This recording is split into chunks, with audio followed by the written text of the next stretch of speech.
Late October, 1810. Augusta Lodge, Windsor. A young woman is dying on the first floor. She is 27 years old, emaciated, her chest hollowed by tuberculosis, her skin raw with erysipelas. On the table beside her bed is a box from Rundle, Bridge and Company, the Royal Jewelers. Inside is a gold ring, enameled white with the words "Remember Me" around the band. Beneath the crystal bezel is a lock of her hair. The inside is already inscribed. Amelia died November 2nd, 1810, aged 27. She has had the date of her own death engraved in advance.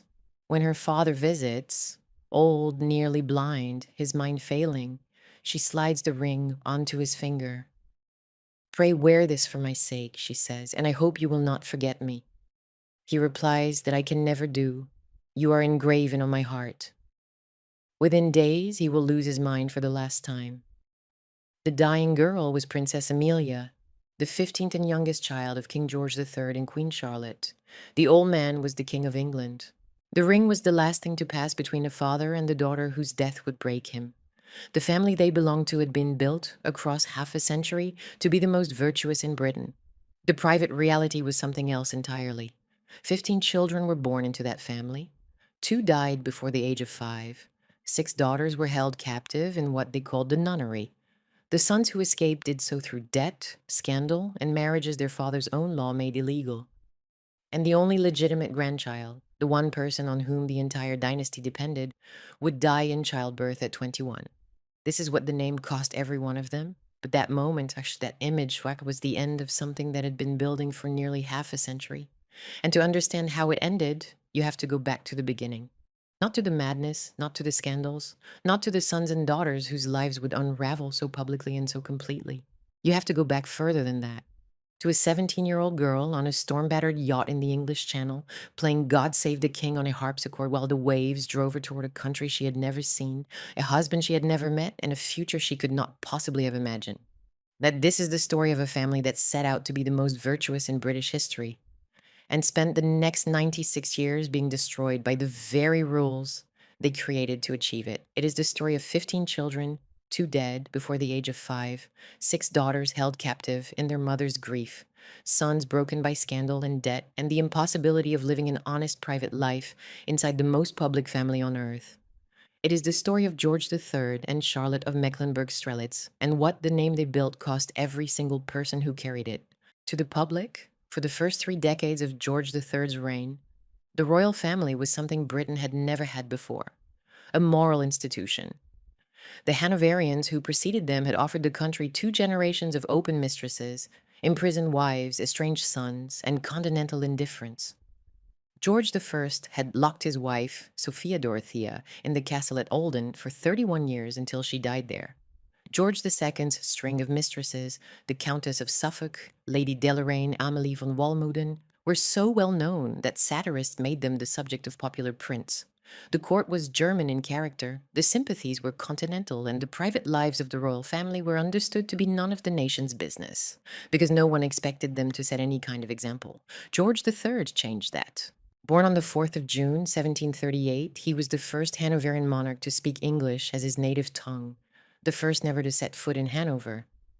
His father, Frederick, Prince of Wales, died when George was 12, and the boy was raised by his mother, Augusta of Saxe-Gotha, and her close associate, and, it was widely whispered, her lover, John Stuart, the 3rd Earl of Bute.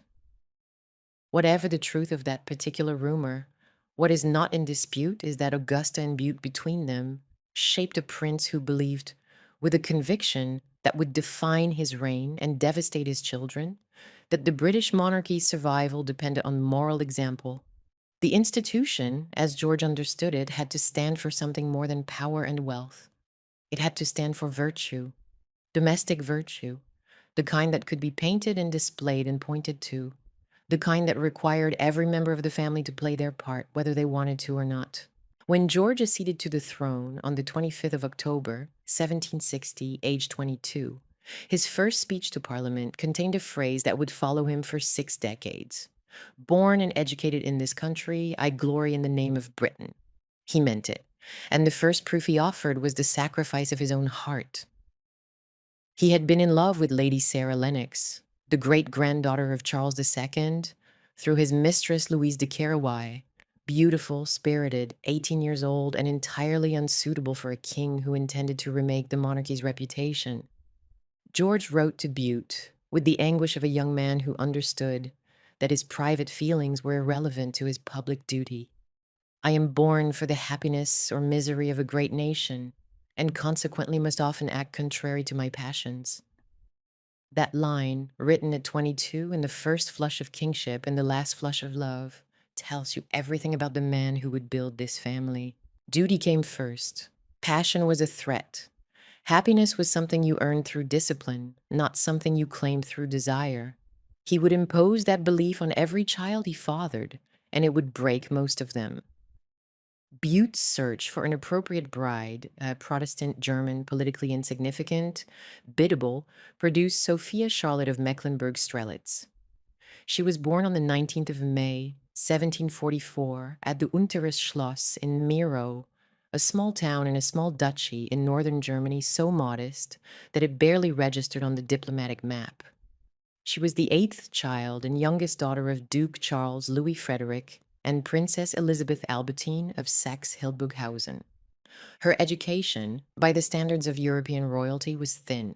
She had been tutored by the poet Friederike Elisabeth von Grabo, known locally as the German Sappho, and by the mathematician Gottlob Burchard Gensmer, but diplomats who assessed her prospects called the result very mediocre.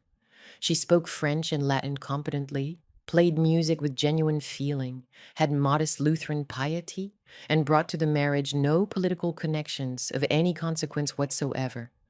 That, from Bute's perspective, was precisely the point. A wife from a powerful family might have allies, ambitions, leverage. Charlotte of Mecklenburg-Strelitz had none of those things. She had a harpsichord and an obliging temperament. Colonel David Graham, dispatched to Miro in July 1761 to inspect the candidate on Bute's behalf, reported back with the dryness of a man conducting due diligence on a diplomatic transaction. The picture's like her, I cannot say flattered, and the nose badly done. The negotiations were concluded in weeks. Charlotte's mother died 8 days before she sailed. She left Cuxhaven on the 28th of August, 1761, aboard the royal yacht Royal Charlotte, accompanied by a retinue of German attendants she would never be allowed to keep. 3 storms nearly drove the fleet to Norway. She was 17 years old, seasick, motherless, and heading toward a marriage that had been arranged in the time it takes to exchange letters between London and the Baltic. She passed the crossing, by several accounts, playing God Save the King on a harpsichord lashed to the cabin floor. She landed at Harwich on the 7th of September, spent the night at Witham with Lord Abercorn, and arrived at St. James's Palace at 3:30 on the afternoon of the 8th. She was married to George III in the Chapel Royal at 9 o'clock that same evening, within 6 hours of seeing his face for the first time, by the Archbishop of Canterbury, in violet velvet over white satin, wearing jewels valued at £90,000. Her only recorded words during the ceremony were "Ich will." Lady Sarah Lennox, the woman George had loved and given up, was among the bridesmaids. The coronation followed on the 22nd of September at Westminster Abbey. Charlotte was queen of a country whose language she could barely speak, married to a man she had met at tea time, and living in a palace she had not known existed 3 months earlier. She was 17 years old.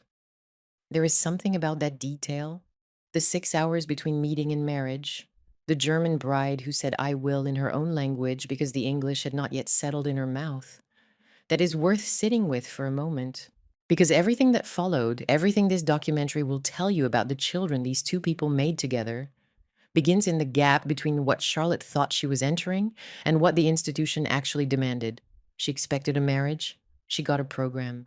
In 1762, the king paid Sir Charles Sheffield £21,000 for Buckingham House at the western end of the Mall, and spent a further £73,000 on remodeling it under the architect Sir William Chambers.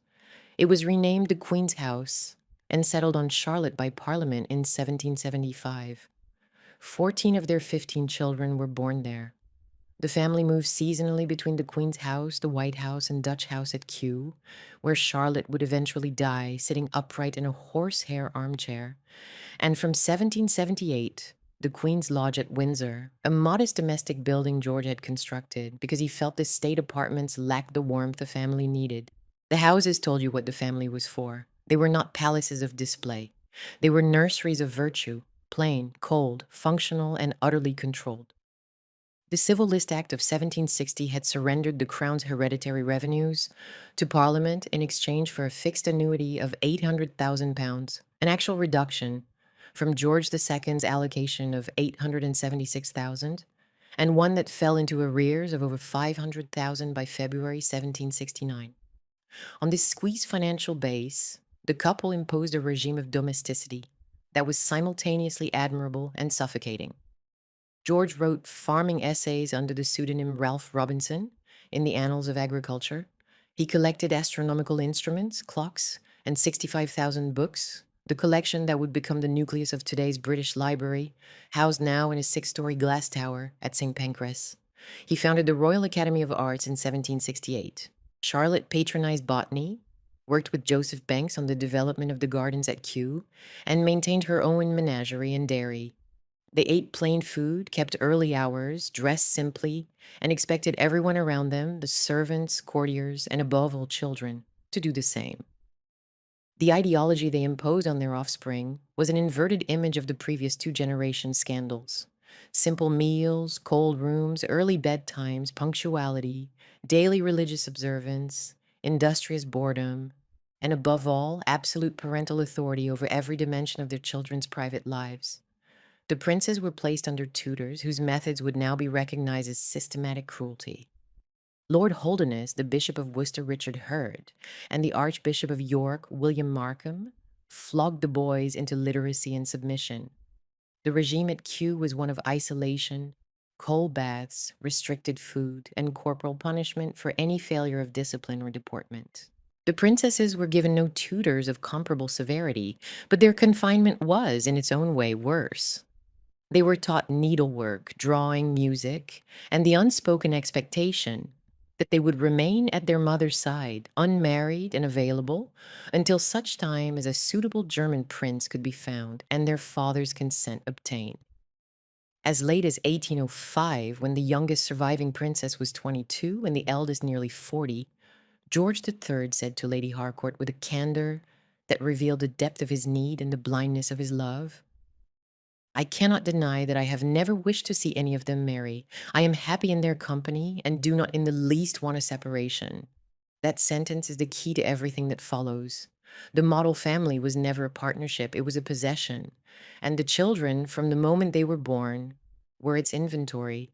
They arrived at a pace that astonished even 18th century Britain. George Augustus Frederick, Prince of Wales, was born on the 12th of August, 1762, less than 11 months after the wedding.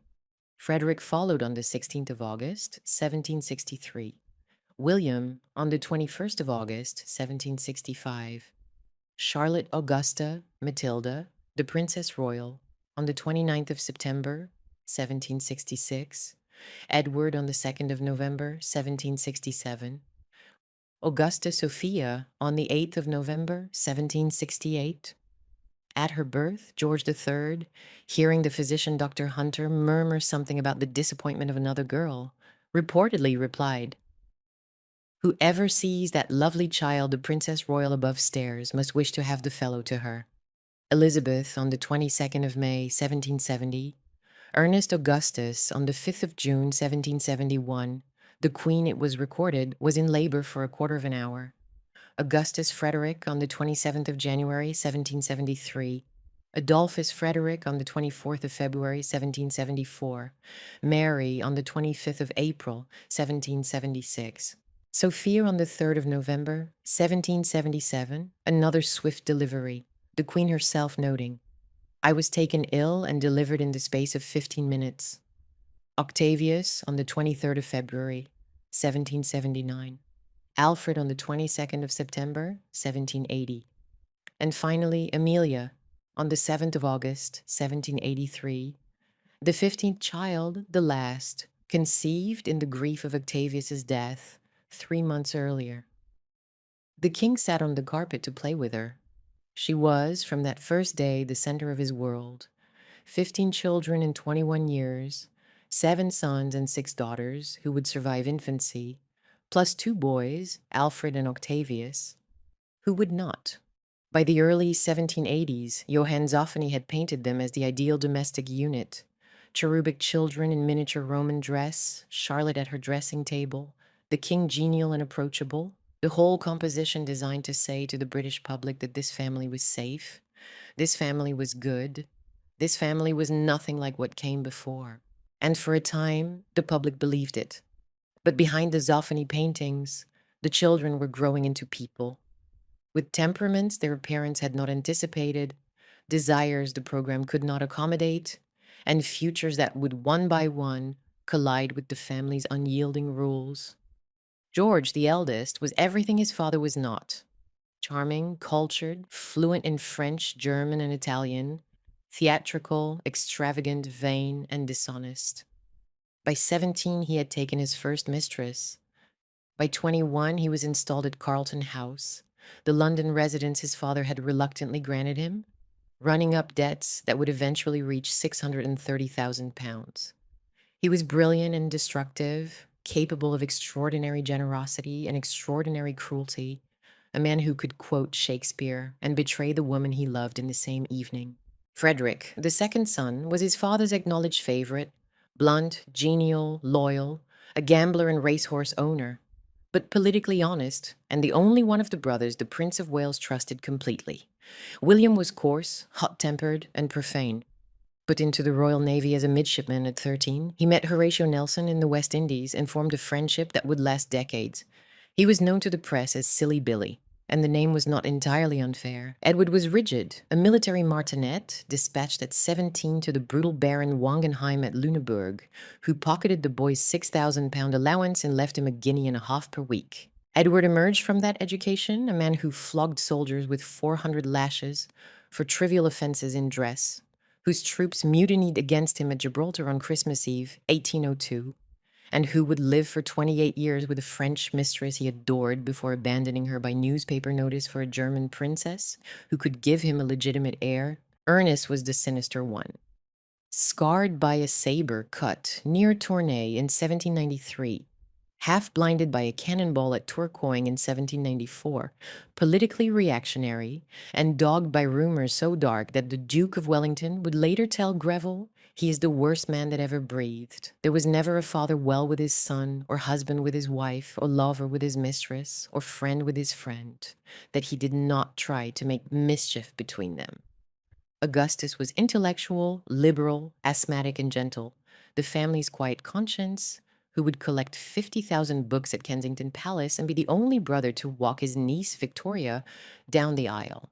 And Adolphus and Dolly was decent, scandal-free, and so thoroughly overshadowed by the wreckage of his brothers' lives that history nearly forgot him. Wounded and briefly captured at Honshoot in September 1793, he served honorably, married happily, and wrote to his family with the bewildered gratitude of a man who could not understand why contentment had come to him and not to his siblings. "I really believe that on the surface of the globe there does not exist so happy a being as myself." He would turn out to be, through his granddaughter Mary of Teck, the ancestor of the modern royal line, the quiet son whose genetic contribution to the monarchy outlasted every one of his brother's scandals. The daughters were a different kind of tragedy, and in many ways a worse one. Charlotte, the Princess Royal, was shy, prickly, quick to manage, and quicker to feel slighted. She called herself absolutely a slave in letters to her brothers and railed at her mother's violent moods. Augusta was pretty, sportive, and bright. Fanny Burney noted her great deal of sport in her disposition, and she was in love with a man she would never be permitted to marry. Lieutenant General Sir Brent Spencer, the king's own equerry. Elizabeth was plump, witty, the most artistically gifted of the 6, producing printed series of engravings, designing interiors at Frogmore, running a model dairy at Old Windsor, and keeping pet pigs. She drank sugared water at night to keep her temperament sweet. Sophia was fragile, beautiful, emotional, and probably the cleverest. the one who would eventually give the nunnery its most devastating summary. We go on vegetating as we have done for the last 20 years of our lives. In darker moods, she wished herself a kangaroo or suggested her brothers might vote for putting them all in a sack and drowning them in the Thames. Mary was the recognized beauty of the six, patient and devoted, the one who would nurse her dying sister through 2 years at Weymouth. And Amelia, Emily to her family, was wild, tempestuous, and adored.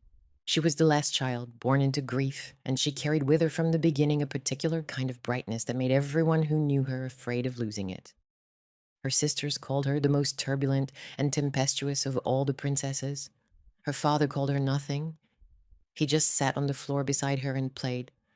She was the proof, for a king who had buried 2 sons, that love and loss could coexist in the same household, that the family's capacity for joy had survived its capacity for grief. That proof would not hold. There is something about a family this large, 15 children in 21 years, each one shaped by the same parents, the same houses, the same impossible expectations, that overwhelms the ordinary grammar of biography. Their stories do not run in parallel, they intertwine, and the intertwining is the story. The sons rebelled publicly, through mistresses, through debts, through marriages their father's own law made illegal. The daughters rebelled privately, through longing, through silence, through letters that were not sent, and loves that were not spoken. And the 2 who died youngest, Alfred and Octavius, did not rebel at all. They simply vanished at the ages of 1 and 4 from a family that never recovered from losing them. In the early years, though, before the losses, before the madness, before the daughters understood what they were trapped in, the household at Buckingham House and Kew and Windsor operated with the precision of a well-run estate. The children were raised in a nursery, presided over by Lady Charlotte Finch, governess from 1762, a woman of unshakable kindness and good sense, who would become the moral memory of the family's better days. She knew each child's temperament as well as their parents did, better perhaps because she was not invested in what they represented. The queen supervised the princess's education herself, with a strictness her daughters found oppressive and a devotion they could not deny. The king took breakfast with the children when his schedule allowed, walked with the older boys in the gardens at Kew, and doted on the babies with an affection that was by every account entirely genuine. He carried the infant Octavius around the Queen's Lodge to show him off to the elderly Mary Delaney. Little Sophia, 2 years older than Octavius, called him her son. The household was strict but not joyless. There were theatricals, music lessons, walks in the park, games on the lawn. Charlotte, for her part, was not yet the rigid, controlling figure she would become. In the 1760s and 1770s, she was still a young woman, still bearing children, still adjusting to a country whose language she had learned late and whose social codes she was absorbing by observation. She patronized Johann Christian Bach, welcomed the child Mozart to Buckingham House in 1764. The boy was 8, and cultivated a reputation as a queen of learning and taste. The marriage, if not passionate, was by all accounts steady and loyal. George was faithful, an extraordinary claim for a Hanoverian king, and as far as the historical record can determine, a true one. No mistresses, no scandals, no secret liaisons. 15 children in 21 years was its own kind of proof. There were affectionate letters, shared interest in farming and botany and music, a mutual commitment to the program they had designed together. In the evenings after supper, the queen and her daughters would sit at their needlework while the king read aloud from Shakespeare or from the improving sermons he favored. He attended Sunday services with the regularity of a parish churchwarden. She managed the household accounts with a frugality that her son George would later mock. Gilray's caricature of the royal couple frying sprats was cruel, but not inaccurate about the parsimony. They were, in the vocabulary of their own time, a happy couple. The problem was not that the marriage failed. The problem was that the program was built on a set of rules so rigid, so total in their control, that they left no room for the people inside the family to be anything other than what the program required. And the children, who had not chosen the program and were never consulted about it, would pay the full price for its contradictions. The Royal Marriages Act of 1772. A piece of legislation George III himself had forced through Parliament after his brothers, the Dukes of Gloucester and Cumberland, had married women he considered beneath them, required that every descendant of George II obtain the sovereign's consent before marrying, or after the age of 25, petition Parliament and wait a full year. The act was designed to protect the dynasty's moral reputation. In practice, It would destroy his children's capacity for honest relationships. It criminalized almost every path the princes might take toward a woman who was not a Protestant German princess from an approved list. And the Act of Settlement of 1701, still in force, added a further barrier by excluding any royal who married a Catholic from the line of succession. For the daughters, who had no independent mechanism in the act and whose father refused to give consent, it meant that his word was final. Their only legal route to marriage was his permission, and his permission depended on his mood, his health, and his need for their company, none of which were in their control. The law their father wrote to protect the family became the instrument that imprisoned half of it. The family's other great structural constraint was money. The civil list was fixed, the princes' allowances were parliamentary and grudging. The princesses received a collective grant that worked out, once divided, to a humiliating fraction of what their brothers were given. And even that was not enough to establish an independent household. The gap between the lifestyle a royal duke was expected to maintain and the income Parliament was willing to provide drove every one of the sons into debt, and debt drove every one of them into arrangements with mistresses, with moneylenders, with political allies who expected favors in return that corroded whatever dignity the family's moral program was supposed to provide. The very system designed to make this family respectable made respectability impossible. But in 1782, that irony had not yet declared itself. The Prince of Wales was 20, handsome and still merely expensive rather than openly scandalous. The younger princes were in the schoolroom or scattered across the military academies of Germany and the naval stations of the Atlantic. The 6 princesses were still girls, the eldest not yet 16, their confinement not yet visible as confinement. Amelia was not yet born, and the 2 babies of the family, Alfred, nearly 2, and Octavius, 3 years old, with golden curls and blue eyes, were the household's uncomplicated joy. The king called Octavius the finest boy of the royal offspring. He carried him on his shoulders. He showed him to visitors with the pride of a man who had built something he believed would last. In the early months of 1782, Alfred, the 14th child, the 9th son, almost certainly born with a congenital heart condition that gave him a bluish pallor from birth, was inoculated against smallpox. It was routine. It was responsible. It was what a modern, scientifically minded king did for his children.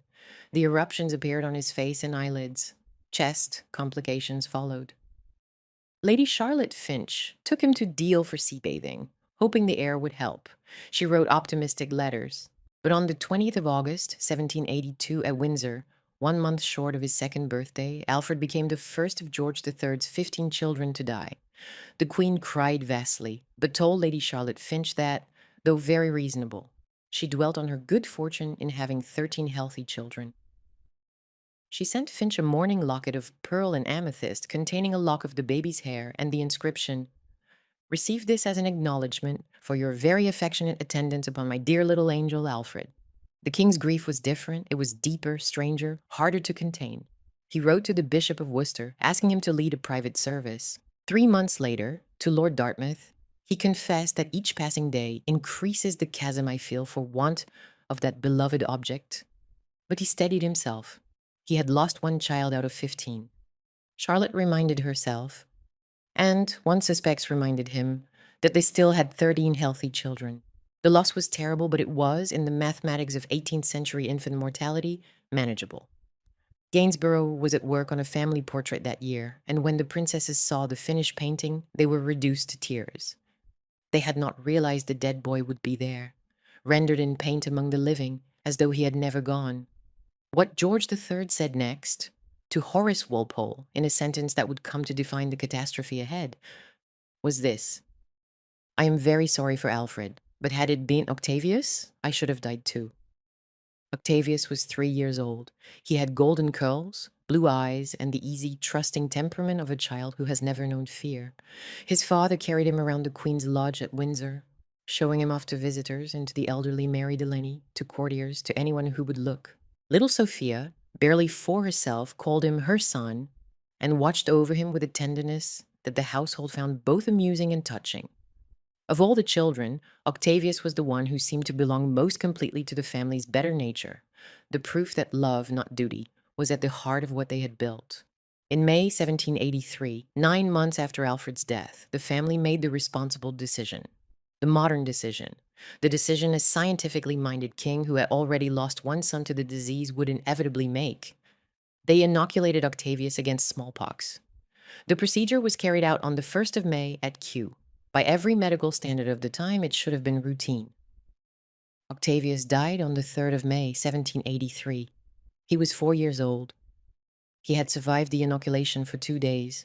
The king did not die, but something inside him did. And 6 years later, when his mind broke for the first time, in a delirium that terrified his family and convulsed the nation, he was found on Christmas Eve, 1788, at Windsor, cradling a pillow he believed was Octavius, born again. Benjamin West had painted them that year, the apotheosis of Prince Octavius, the dead boy ascending to heaven, meeting Alfred under an angel's wing, both children bathed in golden light, while the living family looked on from below. It was the kind of painting a Georgian court commissioned when words were insufficient. George III said of Octavius what he would say for the rest of his life, in one form or another, to anyone who would listen. There will be no heaven for me if Octavius is not there. He kept a portrait of the boy in his study. He spoke of him at breakfast. He mentioned him in letters to bishops. He never entirely accepted that the child was gone. And 3 months after Octavius's death, Charlotte discovered she was pregnant again, the last time the 15th child. Amelia was born on the 7th of August, 1783, and the king's devotion to her was immediate and total, as though everything he had felt for Octavius had been redirected, with all its weight, onto the infant daughter who arrived in the dead boy's wake. In the years that followed, as the family regrouped around its losses and the surviving children grew toward adulthood, something shifted in the king, a tenderness that could shade, without warning, into an intensity that his household found difficult to distinguish from grief. He held his remaining children closer. He watched them more carefully. He fussed over their health, their whereabouts, their friendships. And he began, in ways none of them fully understood at the time, to need them in a manner that had nothing to do with ordinary parental love and everything to do with the fear of further loss. But that need was not yet visible to the outside world in the mid-1780s. To the public, and in many respects to the family itself, the years between Octavius's death in 1783 and the catastrophe of 1788 were the best the household would know. The Queen's house at Buckingham was running smoothly. The seasonal rhythm, London for the winter and early spring, Kew for the late spring, Windsor for the summer and autumn, gave the family a structure that felt permanent, even ordained. The grounds at Kew were developing into something extraordinary under Joseph Banks's stewardship, with Charlotte herself contributing specimens and supervising plantings. The king's collection of scientific instruments at his observatory had grown to rival any private collection in Europe. The library at Buckingham House, 65,000 volumes and climbing, occupied rooms that visitors described with awe. The Royal Academy, founded in 1768, was flourishing under the king's patronage. There was in those years a solidity to the household that the paintings and engravings of the period capture honestly. This was a family that had been hurt and had held together. The older princes were being sent out into the world. George, the Prince of Wales, had been given Carlton House in 1783 and was establishing himself as the most glamorous and the most expensive young man in London. His taste in art and architecture was exquisite, his taste in women was complicated, and his taste in expenditure was ruinous. Frederick had been dispatched to Hanover for a military education that would, despite a dismal field record, ultimately make him commander-in-chief of the British Army and the architect of the reforms that won the Peninsular War. William was at sea, serving as a midshipman aboard HMS Prince George, forming the friendship with Horatio Nelson in the West Indies that would define his naval career and earning the nickname Silly Billy that the press would never let go. The younger boys, Edward, Ernest, Augustus, Adolphus, were still in the schoolroom or about to leave it, destined for the military academies at Göttingen and Lüneburg, where their father believed a Prussian education would shape them into useful men. The 6 princesses were at the center of the household. Charlotte, the Princess Royal, was approaching 20, old enough to be considered for marriage, though no match had yet been proposed. Augusta was 17, lively and affectionate. Elizabeth was 15, already showing the artistic gifts that would later produce her printed engravings and her designs for the interiors at Frogmore. Sophia was 8, Mary 7, and the baby, Amelia, born 3 months after Octavius's death, conceived in a grief the family would carry for decades, was learning to walk and talk in a nursery presided over by the same Lady Charlotte Finch, who had held Alfred as he died. The household was, by every external measure, stable. The king attended to his duties with the meticulousness that had always defined him. Audiences, levees, church services, farming correspondence, the management of his collections. Charlotte supervised the princess's education, attended to her botanical interests, and maintained a social calendar that was restrained but consistent. They entertained modestly. They worshipped regularly. They presented to the nation and to each other the face of a family that had survived its losses and resumed its purpose. There were genuine pleasures in those years. The king took the family to Weymouth for the first time, discovering a devotion to sea bathing that would last the rest of his active life. The concerts at Buckingham House featured Haydn and Johann Christian Bach. Charlotte's gardens at Kew were developing into something of genuine botanical significance under the direction of Joseph Banks. The family theatricals, amateur performances in which the princess acted and sang, and the king sat in the front row with an enthusiasm his courtiers found charming, created evenings of uncomplicated warmth. Fanny Burney, who arrived as second keeper of the robes on the 17th of July, 1786, recorded in her diaries a household that was tedious but fundamentally decent. The queen could be imperious. The standing in her presence was exhausting, the food was plain, and the conversation was limited, but the family was intact. The king was kind to his servants. The princesses were fond of each other. There was, Burney noted, a quality of genuine domestic affection beneath the rigidity of court protocol. What Burney did not record, and because she was not yet in a position to see it, and because the family had become expert at concealing it, was the growing distance between the king and his eldest son. George, Prince of Wales, was 23 in 1785 and already living a life that was, in every respect, a repudiation of everything his father stood for. His debts were mounting toward the catastrophic. His affair with the actress Mary Robinson, Perdita, had cost the family £5,000 in hush money and an annuity to secure her silence. Grace Elliott and a succession of other women had followed. But the real crisis, the one that would crack the family's moral program at its foundations, happened on the 15th of December, 1785, in a drawing room in Park Street, Mayfair. That evening, the Prince of Wales married Maria Fitzherbert. She was Catholic, she was a commoner, she was twice widowed. The marriage was performed by an Anglican clergyman who had been bribed out of a debtor's prison for the purpose, and it was witnessed by Maria's brother and uncle.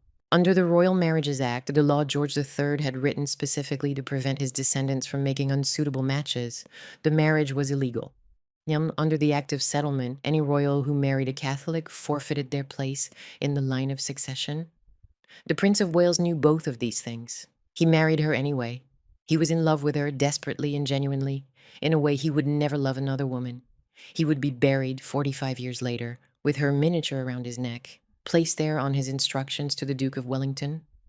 But his love for her could not exist legally inside the family his father had built. And so the first and most consequential lie of George III's domestic monarchy was told. The marriage was denied, concealed, and treated by the prince and his circle as though it had never occurred. The secret did not hold. Rumors circulated through London. Charles James Fox, the prince's political ally, was asked directly in the House of Commons whether the marriage had taken place and denied it, a denial the prince had authorized and that Maria Fitzherbert never forgave. The king was furious but powerless. His eldest son was of age and beyond his control, and the public was more amused than scandalized. Gilray's caricatures multiplied. The newspapers printed gossip, and the prince, having defied his father's law and his father's values in the most fundamental way possible, settled into a pattern that would define his life for the next 4 decades. Public extravagance, private attachment, escalating debt, and the absolute conviction that the rules applied to everyone except him. That was the crack beneath the surface. But the fracture, the event that broke the family irreversibly, came 3 years later. On a summer evening in 1788 at Cheltenham, where the royal family had gone to take the waters for the king's persistent stomach troubles, George III began to behave strangely. He talked rapidly and at enormous length, speeches of 400 words or more, delivered in a single breath, on subjects that veered, without warning, from politics to farming to theology, to the fate of his dead children. His stomach was in agony, his pulse raced, his urine, his physicians noted with alarm, had turned dark, a detail that would fuel, nearly 2 centuries later, the porphyria theory advanced by McAlpine and Hunter in their 1966 study in the British Medical Journal. Modern scholarship, including Peters and Wilkinson's 2010 analysis in the history of psychiatry, has moved away from that diagnosis towards something closer to a severe psychiatric episode. Bipolar disorder, possibly aggravated by the arsenic contained in James's powder, a popular remedy his physicians administered repeatedly. A 2005 analysis of surviving samples of the king's hair, published in The Lancet, found arsenic levels consistent with iatrogenic poisoning. But in the October 1788, nobody understood any of that. All they knew was that the King of England was losing his mind. The violent phase began at Windsor in late October. The king could not sleep. He could not stop talking. He spoke to people who were not present, to Lord North, who had resigned 6 years earlier, to ministers who had died, to Octavius, whose name he repeated over and over in the darkened corridors of the Queen's Lodge. On the 5th of November, and the date the family would remember for the rest of their lives, the crisis became physical.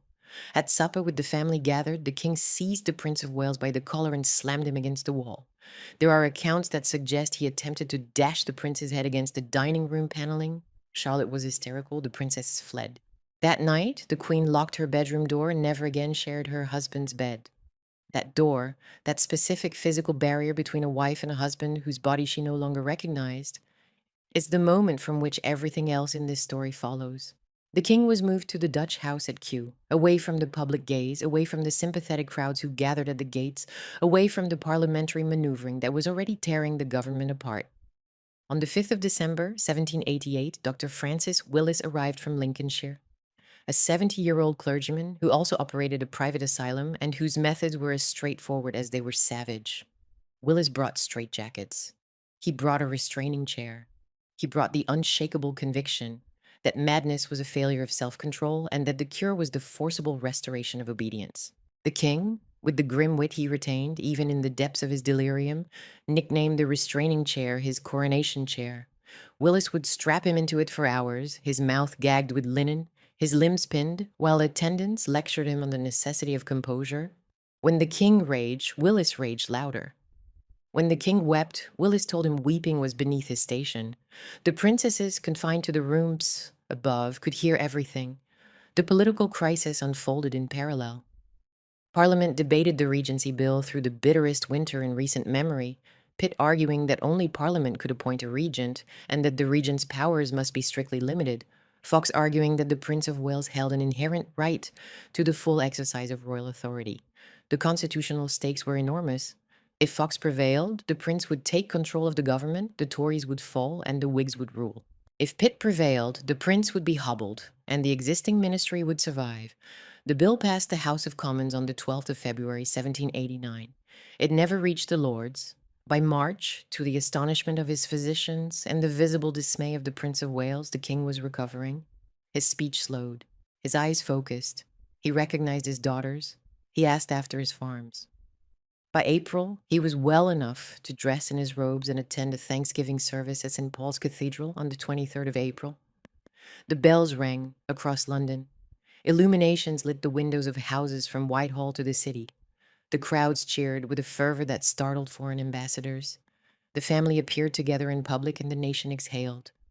That July, the king went to Weymouth for the first time and was bathed in the sea while a band, hidden in a neighboring bathing machine, struck up God Save the King as the royal head went under the waves. But inside the family, nothing was the same. Charlotte had seen what her husband could become.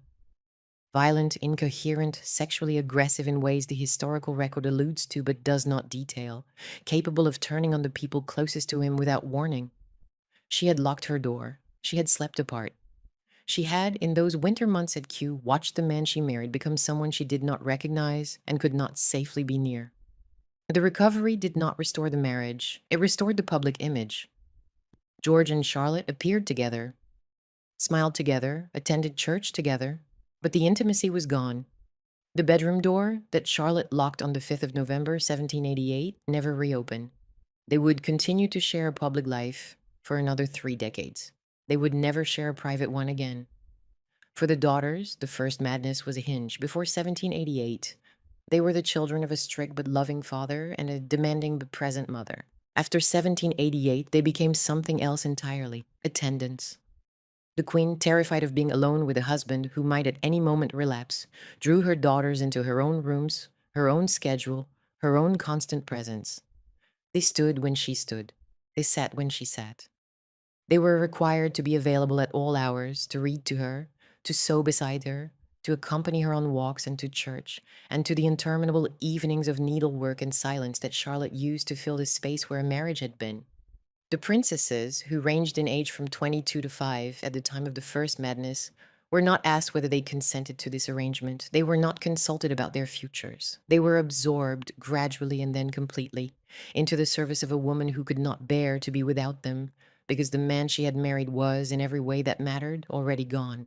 Flora Fraser, whose biography of the princesses remains the definitive account of what they endured, calls it the nunnery. The princesses themselves used the word. Sophia's letters to the Prince of Wales in the years that followed are studded with references to the 4 old cats.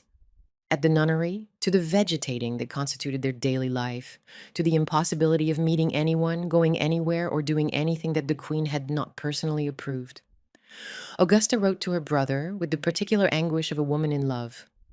Long and great has been my trial, and correct has been my conduct. I am proud of possessing the affection and good opinion of an honest man. The honest man was Sir Brent Spencer, the king's equerry. She would never be allowed to marry him. Elizabeth described her situation was the blonde arithmetic of a woman who had done the maths. 38 years of age, and a very odd situation. Amelia, and still a child in 1788, but growing into the most defiant of the sisters, would eventually dismiss the entire household as a parcel of old maids. The Queen's response to any suggestion that her daughters might be permitted to marry, to establish their own households, to live anything resembling an independent life, was consistent and absolute. She invoked the king. His health was fragile. He needed his family around him. To leave was to betray him. To ask for freedom was to prove oneself unloving. The emotional blackmail was relentless and in its own terms sincere. Charlotte genuinely believed that the family's survival depended on staying together, that any departure would trigger another episode, that the appearance of stability was the only thing keeping the reality from collapsing entirely. She was, in the vocabulary of a later century, a woman held hostage by her husband's illness and holding her daughters hostage in turn. The sons, meanwhile, were beyond her reach, and each of them was constructing, in his own fashion, a private life that defied the family's program. George was at Carlton House, running up debts that would reach £630,000 by 1795, debts so catastrophic that Parliament would eventually be forced to address them by negotiating his marriage to a woman he despised. Frederick was in the army, stationed intermittently on the continent, his field command wretched. The Flanders debacle of 1793 to 1795 produced only retreat, recrimination, and the nursery rhyme mockery of the grand old Duke of York. His marriage to Princess Frederica Charlotte of Prussia in September 1791 at Charlottenburg was dutiful but sterile. By 1794, they had separated, amiably enough, into separate residences, she to Oatlands Park in Weybridge, where she filled the absence of children with 40 dogs at a time, the favorite of which was called Satan. She kept monkeys, parrots, kangaroos, an ostrich, and a wolf. She built a shell-encrusted grotto that cost £12,000. She constructed a tiny pet cemetery of 60 to 70 inscribed stones in the garden. George III's verdict on the menagerie was laconic and in its way devastating. Affection must rest on something, and where there are no children, animals are the object. William was at Bushey House, Bushey Park, with the great comic actress Dorothea Jordan, the 10 Fitzclarence children arriving in cheerful succession, named with a methodical affection that was itself a rebuke to his parents' rigidity, after each of his siblings: George, Henry, Sophia, Mary, Frederick, Elizabeth, Adolphus, Augusta, Augustus, Amelia. The arrangement was domestic, loving, and utterly illegal. Edward was in Gibraltar, then in Canada, flogging soldiers and living with Madame Alphonsine, Julie de Saint-Laurent, the Besançon-born companion of exemplary reputation, with whom he would share 28 years, and no children. Ernest was acquiring scars and sinister rumors in roughly equal measure. The saber cut near Tournai, the cannonball at Tourcoing, and whispers about his private conduct that would culminate in 1810 with the death of his valet Joseph Sellis under circumstances that no jury verdict ever fully resolved. Augustus had been sent to Rome for his asthma and had, on the 4th of April, 1793, secretly married Lady Augusta Murray in a ceremony as sincere as it was illegal. The king discovered it, The marriage was annulled by the Court of Arches on the 3rd of August, 1794. Augustus's two children, one of whom, Sir Augustus Frederick d'Este, would leave diaries containing the first recorded clinical description of multiple sclerosis in medical history, could never inherit anything. The pattern was now established. The sons escaped the family by breaking its rules. The daughters remained inside the family by obeying them. And the cost, in both cases, was borne not by the parents who had built the system, but by the children who had no choice but to live inside it. There was a second episode of the king's illness in 1801, briefer than the first, but enough to remind the family of what they were living with. The instability at the center, the knowledge that any morning could bring the return of the man in the straitjacket. Charlotte's control over her daughters tightened further. The possibility of marriage for any of the princesses receded with each passing year. The Crown Prince of Denmark had been considered for Augusta in the early 1790s. The king refused, haunted by the fate of his own sister, Caroline Matilda, who had been imprisoned and exiled by the Danish court after her affair with the physician Johann Friedrich Struensee. Prince Frederick of Orange-Nassau had been a possibility for Mary. He died on campaign in 1799, and Mary mourned him privately, without the official recognition that a formal engagement would have permitted. The Duke of Orleans, the future King Louis Philippe of France, proposed to Elizabeth in 1808. Charlotte refused on the grounds of his Catholicism.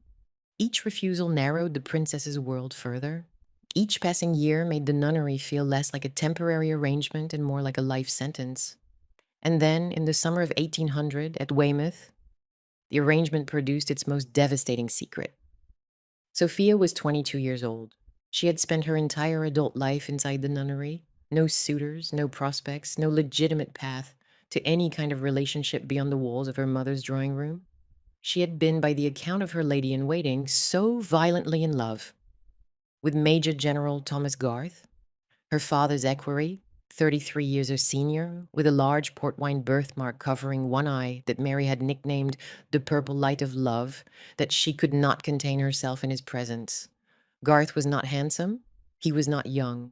He was not, by any standard, a match for a princess. But he was there. He was kind. And in the seal world of the nunnery, where the only men a princess encountered were her father's servants and equerries, presence and kindness were enough. What happened between them is not fully documented. What is documented is this. On the 11th of August, 1800, at the parish church in Weymouth, a boy was christened Thomas Ward and listed as a foundling. He was not a foundling. He was raised at Ilsington House in Puddletown, Dorset, by General Garth, and known locally as Tommy Garth. The court story offered to anyone who noticed Sophia's prolonged illness and sudden recovery that summer was that she had suffered from dropsy and been miraculously cured by roast beef. The household accepted the explanation. The public never questioned it. The machine of concealment that Charlotte had built to protect her family's reputation absorbed the pregnancy, the birth, and the child as smoothly as it absorbed everything else that threatened the image.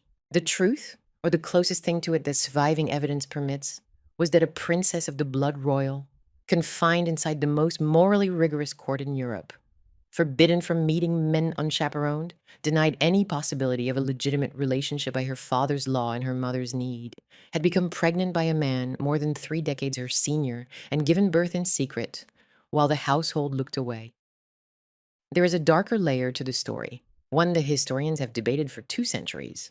A persistent contemporary rumor, recorded in the diaries and correspondence of Greville, Creevey, and others, that Sophia's brother Ernest, the Duke of Cumberland, had made sexual assaults on her person, and that the child's true paternity was more horrifying than anyone wished to acknowledge. Sophia's own lost letters reportedly referenced Ernest's attempts. Most modern historians, including the authors of the Oxford Dictionary of National Biography, reach a hybrid verdict. Garth was almost certainly the biological father. Cumberland almost certainly made attempts that fell short of their objective. The Prince Regent, years later, would warn his sisters explicitly not to be left alone with Ernest. Sophia's letter to Lady Harcourt that December carries the weight of everything the nunnery had done to her. It is grievous to think what a little trifle will slur a young woman's character forever. She never saw her son. Tommy Garth grew up knowing who he was, and in 1828 he attempted to blackmail the royal family with a box of his father's letters, demanding £3,000. The family took the box. They never paid. Tommy Garth died in the King's Bench debtors' prison. His mother outlived him by 20 years, blind, impoverished, and manipulated in her old age by Sir John Conroy, the man who would later try to control the young Queen Victoria. That is what the nunnery produced. Not just frustration, not just loneliness, not just the slow erosion of 6 women's lives. It produced concealment so total that a princess could give birth, hand her child to a stranger, and return to her mother's drawing room without the public ever being told. It produced a system in which the alternative to obedience was not freedom, but disgrace, and in which disgrace, once risked, followed you to the grave and beyond. By 1800, the family that George III and Charlotte had built to demonstrate the virtues of domestic monarchy was behind the Zoffany paintings and the Burney diaries and the Sunday services, something closer to a mechanism of control. Magnificent in its public aspect, devastating in its private consequences, the sons had fled it, each in his own direction, each carrying with him the debts and the mistresses and the illegal marriages that the family's rules had made inevitable. The daughters were trapped inside it, their youth draining away in needlework and silence, while the queen invoked their father's fragile health as the reason they could never leave. The king himself was a man whose mind had broken once and might break again at any moment, a threat that hung over every decision, every relationship, every conversation in the household. And the next decade, the decade that would bring the death of the daughter he loved most, the permanent collapse of his mind, and the end of everything the family had pretended to be, was already gathering force. The Prince of Wales was 38 years old. His debts had forced him, 5 years earlier, into a catastrophic marriage with Caroline of Brunswick. A woman Lord Malmesbury had been sent to Braunschweig to assess and had reported back on with barely concealed horror. Her teeth were going, her body was unwashed, and her manner was coarse. The prince had been drunk at the wedding ceremony on the 8th of April, 1795. He had asked for brandy during the introductions. He reportedly spent the wedding night passed out in the bedroom fireplace. Their only child, Princess Charlotte Augusta of Wales, was born on the 7th of January, 1796. 3 days after the birth, the prince redrafted his will, leaving everything to my Maria Fitzherbert, my wife. He and Caroline separated almost immediately and would never reconcile. The entire dynastic future of the British crown, a dynasty built on the principle that domestic virtue was the monarchy's reason for existence, now hung on one little girl, the only legitimate grandchild among the 56 children the king's sons had fathered between them. Charlotte of Wales was 4 years old. She was being raised in a household defined by her parents' mutual hatred, and the family that was supposed to protect her was already, from the inside, coming apart. The first decade of the new century was the decade in which the family's contradictions became visible to the public, one scandal at a time, each one exposing a different dimension of the gap between what George III's domestic monarchy was supposed to be and what it had actually produced. The sons, who had been embarrassments in the 1780s and inconveniences in the 1790s, became, in the 1800s, a serial national humiliation. And the daughters, who had been invisible to the public for 20 years, began, through whispers, through letters that circulated in the wrong hands, through the accumulation of rumors that even the court's machinery of concealment could no longer contain, to be understood as something other than dutiful princesses living quietly at their mother's side. The Princess Royal had been the first to escape, and her escape was itself a lesson in what the nunnery demanded of those who tried to leave it. Charlotte had waited 15 years for permission to marry. She had watched suitor after suitor be refused, by the king, by the queen, by the invisible machinery of dynastic calculation that weighed every candidate against the possibility of offense. She was 30 years old when she finally married Frederick, the hereditary Prince of Württemberg, on the 18th of May, 1797, at the Chapel Royal.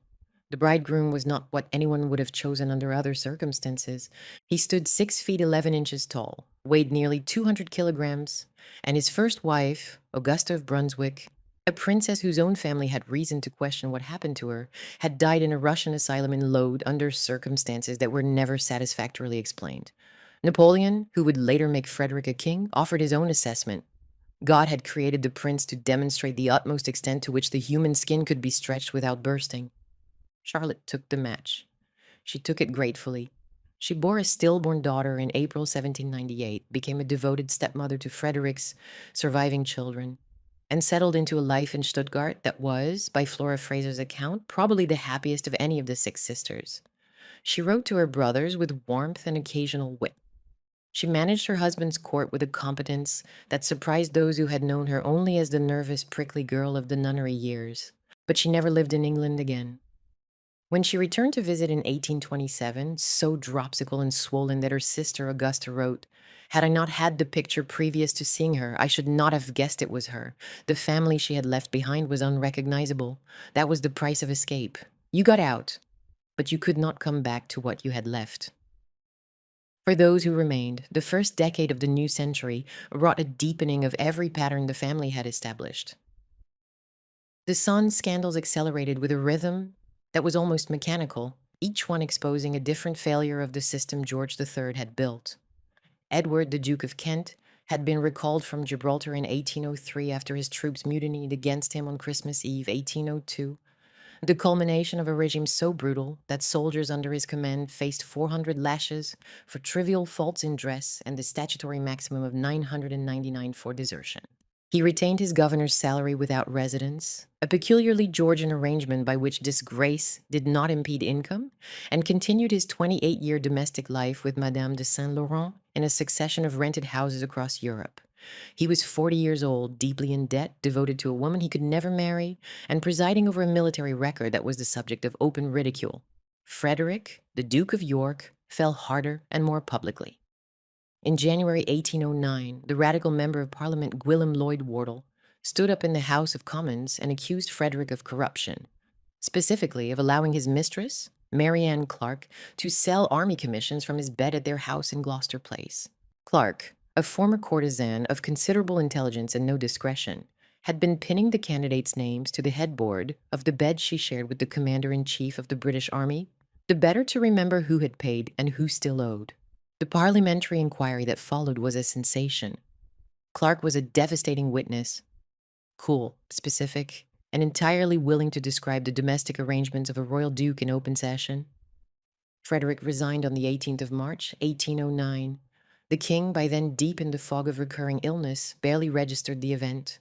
The Prince of Wales would reinstate his brother as commander-in-chief in May 1811, but the damage to the family's moral program, to the idea that these people were different, that they were better, that their domestic arrangements were the nation's guarantee of rectitude, was permanent. And then there was Ernest.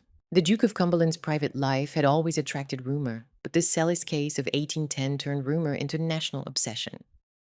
On the night of the 31st of May, 1810, at St. James's Palace, Ernest's valet, a Corsican named Joseph Sellis, was found dead in his quarters with his throat slashed. Ernest himself appeared in the corridor with wounds to his head and arms, claiming he had been attacked in his bed and had fought off his assailant. A coroner's jury, whose foreman was the radical Francis Place, returned a verdict of suicide.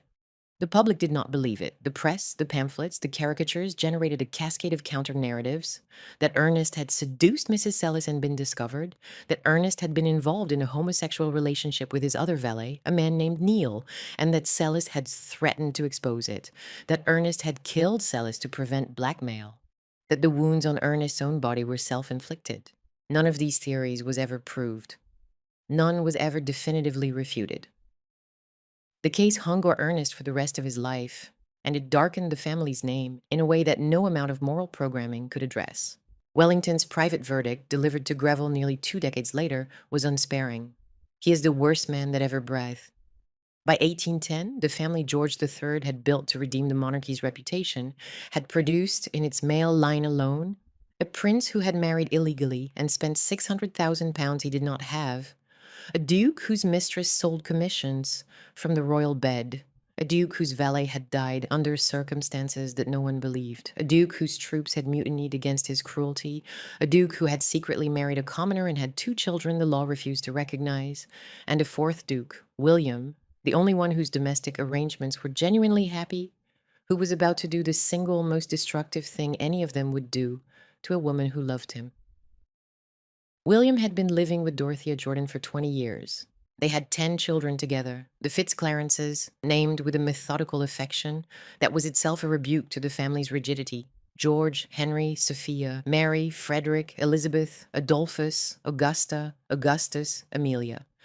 Jordan was one of the finest comic actresses of her generation, beloved by audiences, famous for her warmth and her wit, and by every surviving account she and William had built at Bushy House, Bushy Park, the closest thing to a successful domestic partnership that any of the king's sons had managed. It was warmer than Frederick's childless arrangement with Frederica at Oatlands. It was more honest than George's entanglement with Fitzherbert, Caroline, and a succession of mistresses. It was more lasting and more equal than Edward's liaison with Madame de Saint Laurent. The problem was that it could never be legitimate. And in 1811, William, 45, deep in debt, pressured by advisors who understood that a royal duke without a legitimate heir was a royal duke without a political future, dismissed her. Jordan was offered a settlement contingent on her not returning to the theater. When financial necessity forced her back onto the stage and she had debts of her own and the settlement was inadequate, William revoked the arrangement. She fled to France to escape her creditors, settling in a cheap apartment at St. Cloud. She died there on the 5th of July, 1816, at the age of 54, in poverty, in exile, in a country she had never wanted to live in, separated from the children she had raised and the man who had promised to take care of her.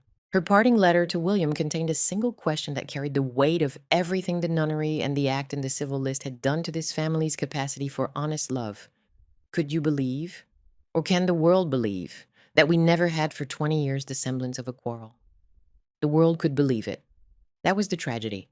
The system that George III had built to make domestic virtue, the monarchy's foundation, had made it impossible for that partnership to be legitimate, and ultimately impossible for it to survive.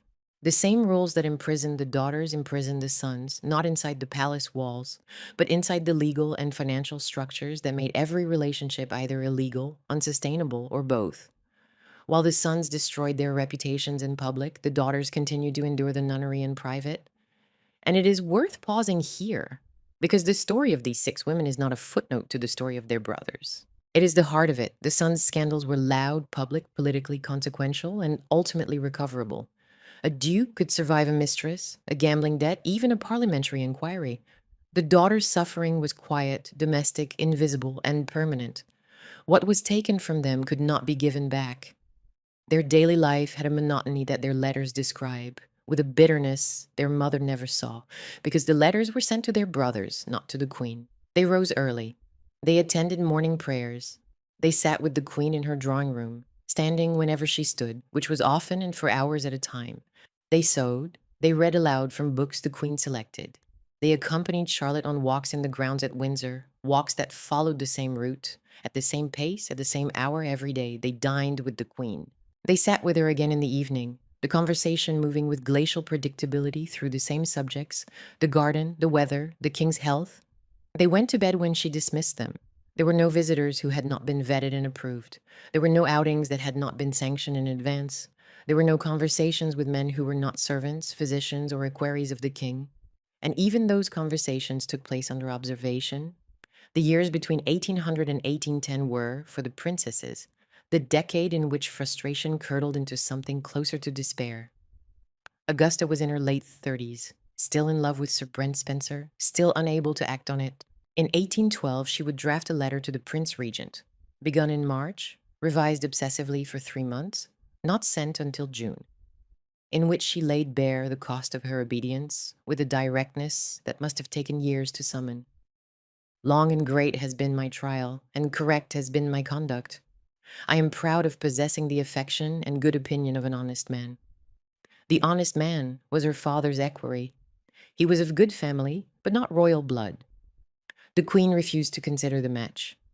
Spencer died in 1828 with a locket of Augusta's portrait in his hand. No evidence of a secret marriage has ever been found, though the court at Hesse-Homburg believed in 1818 that she was privately married. Whether that belief was based on fact or on the wishful thinking of people who could not bear to believe that Augusta had simply been denied, no one can now say. Elizabeth, the artist, was 40 and still in her mother's household. Her proposal from the Duke of Orleans, the future King Louis-Philippe of France, had been refused in 1808 on the grounds of his Catholicism. She had produced 2 series of printed engravings, designed interiors at Frogmore House, run a model dairy at Old Windsor, and kept pet pigs. She drank sugared water at night to keep her temperament sweet. She wrote to the Prince Regent with a precision that concealed but did not disguise her fury. 38 years of age, in a very odd situation. Mary, the beauty, had mourned Prince Frederick of Orange-Nassau since his death on campaign in 1799, a grief the family had never formally acknowledged because no engagement had been announced. She had spent 2 years at Weymouth, nursing Amelia through the early stages of the illness that would kill her, and in doing so had deferred her own slim prospects until it was almost too late. Sophia, after the Weymouth pregnancy of 1800, had withdrawn into a silence that her siblings read as fragility, and that historians now understand as something closer to survival. The stillness of a woman who had endured something unspeakable and been returned to the household that produced it as though nothing had happened at all. The Queen's grip had not loosened. If anything, the King's recurring episodes, a brief but frightening relapse in 1801, another in 1804, tightened it further.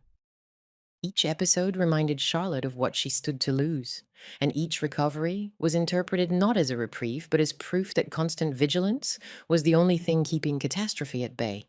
She treated every suggestion of independence as a personal betrayal, every request for liberty as evidence of ingratitude. When the princesses, emboldened by the Regency Act of 1811, organized a joint petition to the Prince Regent requesting increased allowances and a modest expansion of their freedom, Charlotte accused them of being unloving toward their ailing father. The petition succeeded, and the allowances rose from 10,000 to 13,000 pounds per princess. But the emotional cost was devastating. Charlotte never forgave them for going over her head. The nunnery's walls did not fall. They merely shifted, imperceptibly, to accommodate a slightly larger cage. And through all of this, the son's scandals, the daughter's captivity, the king's recurring episodes, the queen's tightening control, the family's youngest daughter was dying. Amelia had been ill since 1798, when a painful knee joint at the age of 15 gave way to a diagnosis that her physicians described variously as inflammation of the bone, consumption, and tuberculosis. By her mid-20s, she was an invalid, moving between Weymouth and Windsor, nursed by her sister Mary, with a devotion that consumed 2 years of Mary's own life. She was in constant pain. She took laudanum. She could not walk without assistance, and she was in love. Colonel the Honorable Charles Fitzroy was a descendant of Charles II and one of the king's equerries, 21 years older than Amelia, a soldier, a man of honor, but no particular distinction. Amelia adored him. The Royal Marriages Act forbade any possibility of a legitimate union, so Amelia simply declared one. She told her brother Frederick, the Duke of York, that she considered herself married to Fitzroy. She signed her letters AFR, Amelia Fitzroy, from about 1804. She ordered a dinner service engraved with their entwined ciphers. When the near-blind king discovered the attachment in 1808, how much he understood is unclear. He was devastated. Amelia, in a letter whose coldness still shocks, began referring to him as her late father. She was 25 years old, dying by degrees, furious at the family whose rules had made it impossible for her to live the only life she wanted. There is something about Amelia's story that concentrates everything this documentary is about into a single, unbearable image.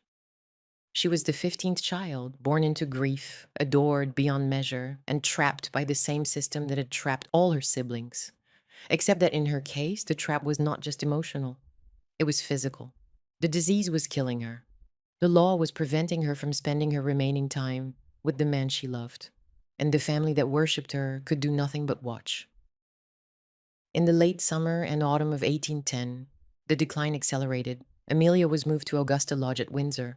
Erysipelas, a bacterial skin infection the Georgians called St. Anthony's fire, set in during October, adding a new layer of agony to the tuberculosis that was already consuming her.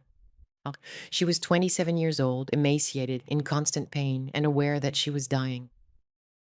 Mary sat by her bed. Augusta visited. The princes sent letters. The king, whose own health was deteriorating with each passing month, visited when his physicians allowed it, though the sight of his favorite daughter reduced him to a grief that his attendants feared would trigger another episode. It was during one of those visits, in late October 1810, that Amelia gave her father a ring. She had commissioned it from Rundle, Bridge and Company, the royal jewelers in Ludgate Hill.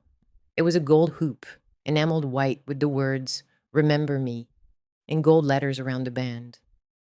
The bezel held a crystal tablet over a lock of her hair and a crowned letter A on black enamel. The inside was inscribed with the words that she knew and that her father could not yet accept. would define the ring's purpose. Amelia died November 2nd, 1810, aged 27.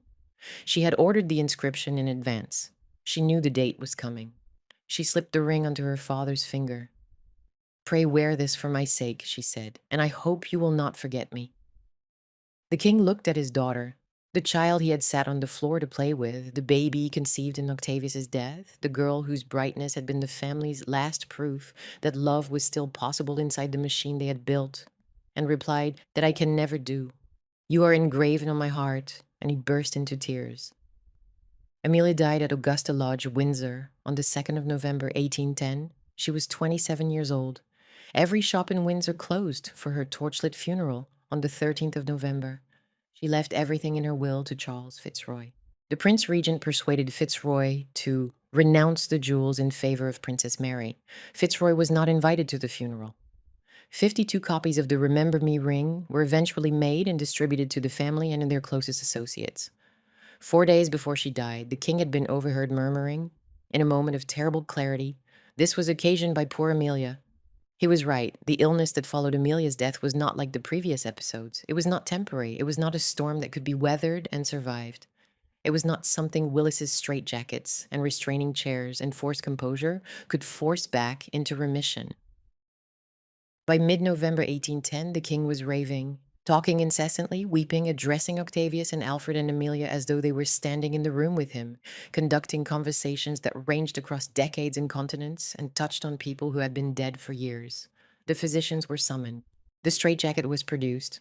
The restraining chair was wheeled into position. None of it worked. This time, the mind that had broken and been mended and broken again had broken for good. The Regency Act was passed on the 5th of February, 1811. The Prince of Wales took the oath of office on the 6th, with restrictions on his power that would expire in February 1812. And George III, the man who had built a family to prove that virtue could inhabit a throne, who had given up the woman he loved to marry a girl from Mecklenburg, who had imposed a program of domestic morality so rigid that it destroyed every relationship it was meant to protect, was led away into the private apartments at Windsor Castle. He would spend the remaining 9 years and 11 months of his life there, blind from cataracts, deaf, lame, his white beard growing to his chest, his hair wild, his clothes often soiled because the attendants could not always reach him in time. He wandered the corridors of the castle he had loved, playing the harpsichord and flute and organ from memory, Handel, mostly the music of his youth, conversing with Octavius and Alfred and Amelia, weeping for hours at a time, and occasionally wearing black mourning clothes in memory of George III, who was a good man. At Christmas, 1819, he spoke nonsensically for 58 hours without stopping. He did not know that his wife had died. He did not know that his sons had married, that grandchildren had been born, that his empire had expanded, that the world outside his rooms had continued without him. In his final delusions, he believed Amelia was alive and well in Hanover, married with children, enjoying a rude health. The model father lived his last years inside a fantasy in which the child whose death had broken him was alive and happy, and the family he had built still existed as he had intended it. Charlotte did not visit him. From June 1812 until his death on the 29th of January 1820, she did not see her husband at all. She could not bear it. Whether that inability was a matter of fear, grief, guilt, or the simple human impossibility of sitting with a man who no longer recognized her, the surviving letters do not say. What they say is that she stayed away, and that the princesses, Augusta, Mary, Sophia, took turns sitting with him, reading to him, singing to him, absorbing the weight of a man who had once been king and was now, in every meaningful sense, a child. The family now had no functioning head. The Prince Regent celebrated his assumption of full powers in February 1812, with an extravagance that would have appalled his father. The Carlton House fete of the 19th of June, 1811, had set the tone. 200 guests dining alongside a miniature canal that ran the full length of the table, stocked with live fish, the table laid with gold plate, the wine bill alone exceeding most families' annual income. The contrast between that evening and the darkened rooms at Windsor, and between the son who ate from gold and the father who no longer knew his own name, was the final, irreversible collapse of the model family's public image. The program George III had built was finished. What remained was a collection of aging, damaged, indebted individuals held together by title and obligation, with no shared purpose and no shared future. scattered across Britain and Europe, and connected only by the letters they exchanged and the debts they could not pay. By 1814, the map of the family looked like this. The Prince Edward was still abroad with Madame de Saint Laurent, still in debt, still waiting for something, a purpose, a calling, a legitimate heir that would justify his existence. He had believed a gypsy's prophecy at Gibraltar that he would have a daughter who would become a great queen. He would need to break a woman's heart to fulfill it. Ernest was in Hanover, scarred, sinister, politically powerful, building the ultra-Tory network that would make him the most feared man in British politics. Augustus was at Kensington Palace, asthmatic and liberal, collecting 50,000 books and defending the civil rights of Catholics, Jews, and dissenters in a family that regarded all three with suspicion. Adolphus was Viceroy of Hanover, quietly content, the one son who seemed to have escaped the family's machinery of destruction entirely. The Princess Royal was widowed in Stuttgart, happy in her adoptive country, separated from her English family by distance and dropsy. Augusta was at Windsor, unmarried, Spencer's locket the only proof of what she had wanted. Elizabeth was at Windsor, unmarried, still waiting. Mary was at Windsor, unmarried, carrying the double burden of mourning a dead suitor and having nursed a dead sister. Sophia was at Windsor, losing her sight, her secret child growing up in Dorset without her knowledge or presence. Amelia was dead. Octavius and Alfred were dead. The king was alive in a room at Windsor, talking to ghosts and playing the organ from memory. The queen was alive but diminished, her health failing, her authority unchallenged within the walls of the nunnery but irrelevant outside them. She would be dead within 4 years. And the entire future of the dynasty, the succession, the legitimacy, the continuation of the crown that George III had tried to remake in virtue's image, rested on a single person. Princess Charlotte Augusta of Wales was 18 years old. She was the only child of the Prince Regent and Caroline of Brunswick, the only legitimate grandchild George III had produced from 15 children and 56 grandchildren. She was spirited, popular with the public, politically astute for her age, and determined to escape the control her father exercised over her, with the same suffocating rigidity that his father had exercised over him and his sisters. The patterns were already repeating. The regent confined Charlotte to her rooms at Warwick House. He selected her suitors for her. The hereditary Prince of Orange, a match calculated for diplomatic advantage. He restricted her access to her mother. He controlled her correspondence, her visitors, her movements. In 1814, Charlotte did what none of the princesses had ever managed. She broke free. She fled from her father's custody to her mother's house, and her uncle Augustus, the Duke of Sussex, the family's liberal conscience, the man who had lost his own marriage to the Royal Marriages Act, stood up in the House of Lords and demanded that the princess be given the freedom to choose her own life. It was the first time any member of the family had publicly challenged the system George III had built. The public rallied to Charlotte's cause. The Prince Regent was forced to relent. The Orange match was abandoned. 2 years later, on the 2nd of May, 1816, Princess Charlotte married Prince Leopold of Saxe-Coburg-Saalfeld at Carlton House. It was, by every account, a love match, the rarest thing in this family's history. They moved to Claremont House in Ayrshire, Surrey, a handsome Palladian villa in its own park. She was 20, he was 25. They were happy. For the first time in decades, the dynasty appeared to have a future that did not depend on concealment, compromise, or the suppression of private feeling. Charlotte was pregnant by the autumn of 1817. The nation rejoiced. Bets were placed on the sex of the child. Leopold prepared the nursery at Claremont. That happiness would last 17 months, and what followed would set in motion the final, devastating act of this family's story. The marriage at Claremont was, by every account that survives, the genuine article, and in the context of this family, that requires emphasis, because genuine happiness had been so scarce for so long that its presence in the household felt almost anomalous.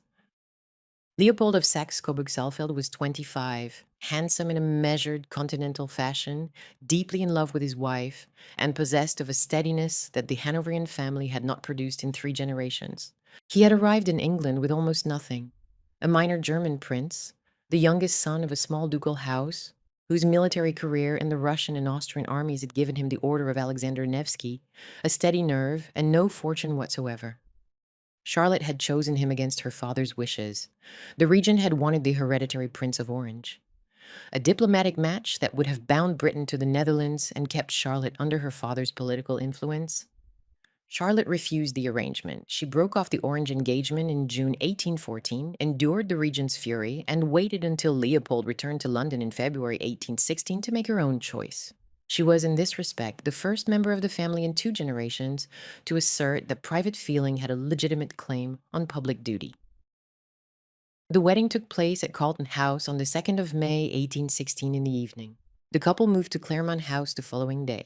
Claremont was a handsome Palladian villa in Esher, Surrey, set in its own park with lawns sloping toward a lake, the whole property designed by Capability Brown and later modified by John Soane. It was not grand by royal standards. It was domestic, and for the next 17 months, Charlotte and Leopold lived there with a privacy and a happiness that was, in the long history of this family, almost without precedent. Leopold rose early, walked the grounds, read extensively in French and German, and managed the household accounts with the careful economy of a man who had learned to live on a subaltern's pay. Charlotte painted watercolors, rode in the park, entertained friends with an informality that would have horrified her grandmother, and wrote letters to her favorite Uncle Augustus that radiated a contentment she seemed almost surprised to feel. She gained weight. She laughed often and easily. She was, for the first time in her 20 years, free. From her father's surveillance, from her mother's erratic behavior, from the suffocating machinery of the court that had controlled every aspect of her childhood. The public adored her for it. She was young, visible, and happy in a way that the Hanoverians had not been happy in living memory. When Charlotte became pregnant in the early spring of 1817, the nation's relief was palpable. Bets were placed in the London clubs on the sex of the child. Nurseries were prepared at Claremont. The newspapers published bulletins on the princess's health with an attentiveness that bordered on national obsession. The succession, which had hung by a thread for 21 years, appeared at last to be secure. But the pregnancy was not straightforward, and the physician in charge of it was not equal to its complications. Sir Richard Croft, the third baronet, was Charlotte's accoucheur, an obstetrician of established reputation, fashionable practice, and deeply conservative medical instincts. Croft's approach to pregnancy was shaped by the prevailing theory that excessive nourishment and activity could produce a baby too large to deliver safely. He put Charlotte on a regimen that modern obstetrics would recognize as dangerously inadequate. Reduced food, particularly meat-enriched dishes, periodic bloodletting to reduce what he called plethora, and progressive confinement to her rooms at Claremont as the pregnancy advanced. Charlotte, who was naturally active, who had been eating well and walking daily throughout the marriage, found the restrictions baffling and increasingly distressing. She lost weight. She became listless. Her spirits, which had been so high in the early months, darkened. Leopold was concerned, but deferred to medical authority. He was a foreigner, he was not a physician, and Croft's reputation was unassailable. The regent, characteristically, took little interest in the day-to-day management of his daughter's pregnancy.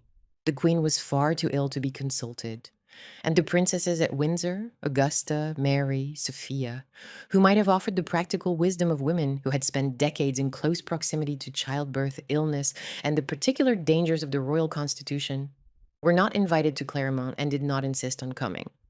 Charlotte was attended by a physician, a husband, and her household. She was not attended by her family. There is something about the isolation of that household in the autumn of 1817. The young couple alone with a physician, whose methods were already being questioned by his own profession, the family scattered and distracted by its own crises, the entire nation waiting for news from a country house in Surrey. That carries a particular and terrible weight.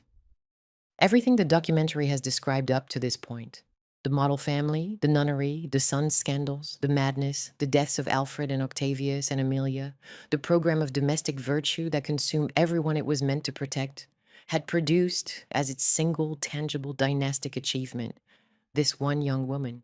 She was 21 years old. She was the sole illegitimate heir to the British crown. And she was in the care of a man who was bleeding her and restricting her food while the baby grew inside her and the autumn rain fell on the Surrey hills. The last days of October 1817 were mild and damp. Claremont House sat in its park, the lawn still green, the lake reflecting the grey November sky. The household was small. Leopold, Charlotte, her ladies-in-waiting Mrs. Griffiths, and Lady John Thynne. Croft, a nurse, the household servants. The nursery on the upper floor was prepared. A wet nurse had been engaged. Leopold had ordered a silver gilt christening font from the royal goldsmith. Charlotte's trunks contained the baby clothes she had chosen herself, embroidered and folded and waiting. The house had the quiet, expectant atmosphere of a household about to welcome a child. The atmosphere in which ordinary domestic hope becomes the only thing in the room. Charlotte's labor pains began on the evening of Monday, the 3rd of November, 1817. The contractions were irregular at first. Croft was summoned, examined her, and declared that the birth was proceeding normally, though slowly. He recommended rest. Leopold was told to wait in the adjacent room. The ladies attended to Charlotte. The household settled into the particular tension of a house in which a birth is imminent. The low voices, the muffled footsteps, the boiling of water, the laying out of linen. The labor continued through Monday night. By Tuesday morning, Charlotte was exhausted, but the contractions had not produced significant progress. Croft examined her again. The baby's head had not descended as expected. Croft did not intervene. He did not use forceps, instruments that were available, that he possessed, and that other accoucheurs of the period, including his own colleagues, would have employed at this stage. His philosophy was one of watchful patience. Nature, he believed, should be allowed to take its course. Intervention risked injury to the mother and child. Better to wait. The hours passed. Charlotte labored through Tuesday afternoon, through Tuesday evening, into the small hours of Wednesday. Leopold sat in the next room, unable to help, unable to leave, listening to the sounds of his wife's distress through the wall. The ladies in waiting brought reports at intervals. Croft remained calm. He assured the household that slow labors were common, that the princess was strong, that patience would be rewarded. Outside, the November darkness pressed against the windows of Claremont House. Inside, the candles burned, and the linen was changed, and the clock measured the hours in a silence that grew heavier with each one that passed. By Wednesday afternoon, more than 40 hours since the onset of labor, Croft was becoming alarmed. Though he did not say so to the household, the baby had still not descended. Charlotte's strength was visibly failing. Her pulse was rapid. Her face was gray. At some point during Wednesday evening, Croft made the decision, or failed to make the decision, that would define his legacy and end his life. He did not use forceps. He did not call for second opinion. He did not summon the other physicians who were even then available in London a carriage right away. He continued to wait. Whether this was medical conviction, professional pride, paralysis, or simple inability to accept that his methods had failed, no one would ever know. Croft kept his counsel that evening, and what he was thinking behind his composed exterior died with him 3 months later. At 9 o'clock on the evening of Wednesday, the 5th of November, 1817, approximately 50 hours after the first contractions, Charlotte was delivered of a boy. He weighed 9 pounds. He was stillborn. The cord was wrapped around his neck. He had been dead, Croft estimated, for some hours before delivery. The household was told. Leopold was brought to the room. Charlotte, utterly spent, was conscious and apparently coherent. She was told that the baby was dead. The accounts differ on what she said. Some record silence, others a quiet acknowledgement, others a request for Leopold's hand. Croft attended to the immediate medical needs. The placenta was delivered. The immediate danger appeared to have passed. The stillbirth was devastating and the heir to the throne. The child the nation had been waiting for, dead before his first breath. But Charlotte herself was alive, and she was young, and there would be other pregnancies, other chances. Leopold sat beside her. The ladies withdrew to give them privacy. Croft retired to an adjoining room to write his initial report. The house settled into a grief that was terrible, but it seemed survivable. Messengers were sent to London. The news of the stillbirth would reach the capital by morning. What happened in the hours that followed is the subject of one of the most agonized inquiries in the history of British medicine. At some point after the delivery, most accounts place it in the early hours of Thursday, the 6th of November, Charlotte began to hemorrhage. The bleeding was sudden and massive. She became restless, then agitated. She vomited. She complained of a roaring in her ears, of a coldness spreading through her body, of a tightness in her chest. Croft was called back to the room. He attempted to manage the bleeding. He could not. The hemorrhage was postpartum. The uterus, exhausted by 50 hours of labor, had lost its ability to contract and seal the blood vessels that had sustained the placenta. In modern obstetrics, the condition is manageable with drugs, with manual compression, with transfusion. In 1817, in a country house in Surrey, in the middle of a November night, with no possibility of transfusion, no understanding of blood types, and no pharmacological intervention beyond laudanum and brandy. The options available to Sir Richard Croft were, in practical terms, none. Charlotte grew colder. Her pulse weakened.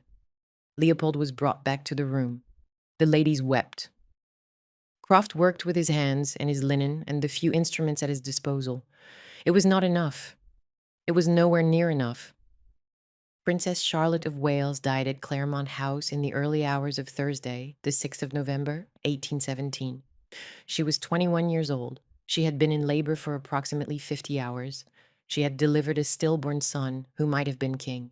And she had bled to death in a room where the nursery upstairs was already prepared. The christening font was waiting, and the baby clothes she had embroidered herself were folded in a trunk that no one would open. Leopold's response was immediate and absolute. He collapsed. He was carried from the room by his equerry, Baron Stockmar, the physician and confidant who would later become the most influential advisor to the young Queen Victoria. When Leopold recovered enough to speak, his first instructions were domestic and precise. Charlotte's cloak and bonnet, the outdoor clothes she had been wearing when she last walked in the park at Claremont in the mild October sunshine before the confinement began, should be left exactly where she had placed them. Nothing in her private rooms should be disturbed. Her books should remain where she had left them. Her writing desk should not be touched. They remained there for years. The cloak on its hook, the bonnet beside it, the walking shoes beneath, as though she might return at any moment and resume the life that had been taken from her in the space of a single night.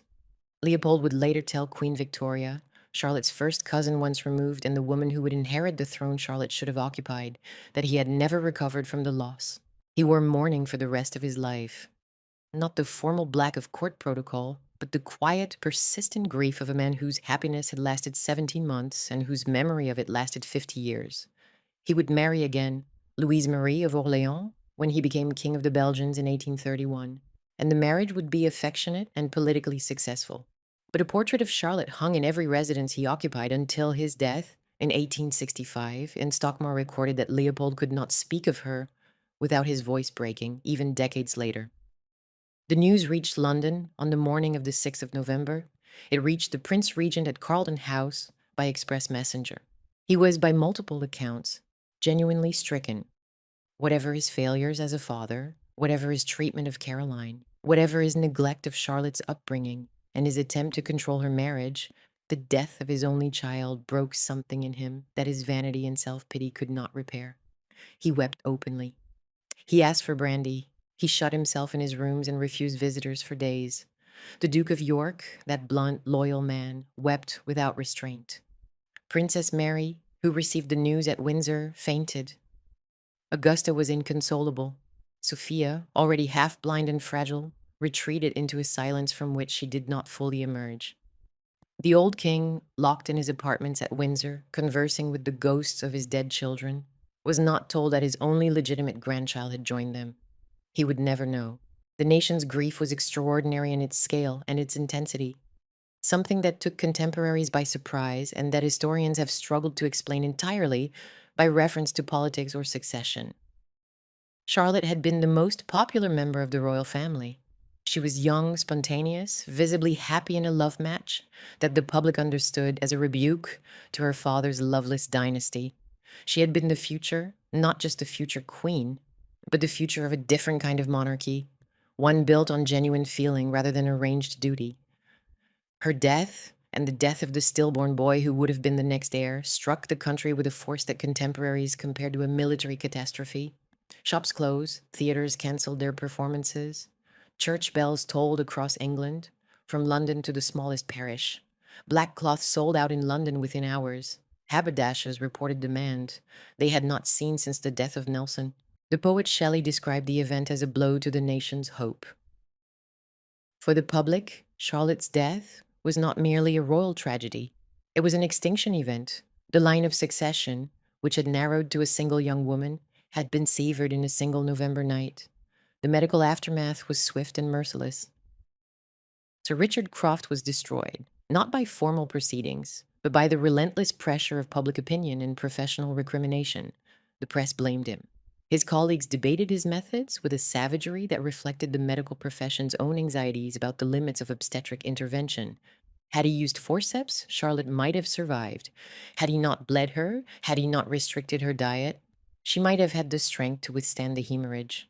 Had he called for a second opinion, had he summoned the other physicians who were available in London, had he done anything other than wait? The recriminations circled and circled, and Croft absorbed them all in silence. On the 13th of February, 1818, 3 months and 1 week after Charlotte's death, Croft was attending another obstetric case at a house in London. The patient was in difficulty. The similarities to the Claremont case would not have been lost on him. Croft left the room, walked to an adjoining chamber, took a pistol from a drawer, and shot himself. He was found immediately. He was dead. It was the third death, mother, child, physician, produced by a single night at Claremont House. The triple tragedy had no precedent in British royal history, and it has had no parallel since. The political consequence was equally swift and equally devastating. Charlotte's death did not merely remove the heir to the throne. It revealed, with brutal clarity, the dynastic vacuum that the family's dysfunction had created. George III had fathered 15 children. Of those 15, 2 had died in infancy, 1 had died at 27, and the remaining 12 had produced, among them, precisely 1 legitimate grandchild, and she was now dead. The king's 7 surviving sons had between them fathered dozens of children by their various mistresses and companions, the Fitzclarences, the d'Estes, the offspring of unnamed women across Europe. Not one of those children could inherit the crown.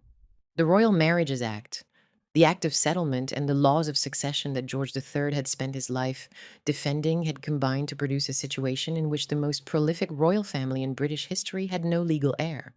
The solution was as obvious as it was grotesque.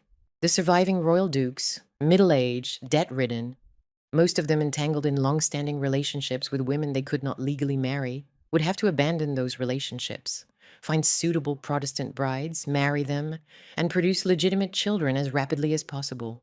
The race for the succession, which would determine who would sit on the throne after the Prince Regent and the childless Duke of York, began before Charlotte's body had been laid to rest at St. George's Chapel. The speed of what followed tells you everything about the machinery of dynastic calculation that operated beneath the family's professed devotion to love and virtue, and about the human cost of setting that machinery in motion. Within 8 months of Charlotte's death, 4 of the king's children had married. Elizabeth, who had been waiting for permission for 3 decades, seized the moment and married Friedrich of Hesse-Homburg. Humbug! The fat, whiskered, pipe-smoking prince she had glimpsed at a ball in 1814 and declared she would have. On the 7th of April, 1818, at Buckingham House, she was nearly 48 years old. When the Queen, ill and diminished but still capable of cruelty, responded to the announcement with a cold "Do as you please, you are of age," Elizabeth wrote to the Prince Regent, with a candor that carried 30 years of suppressed feeling. "I am no longer young and fairly feel that having my own home will be a comfort in time, though it causes me a degree of pang which I feel deeply." The marriage, against every expectation, was tender and happy. She called Friedrich her beloved Bluff. She restored his palaces at Bad Homburg with English gardens and modern water closets. She was, for the first time since childhood, content.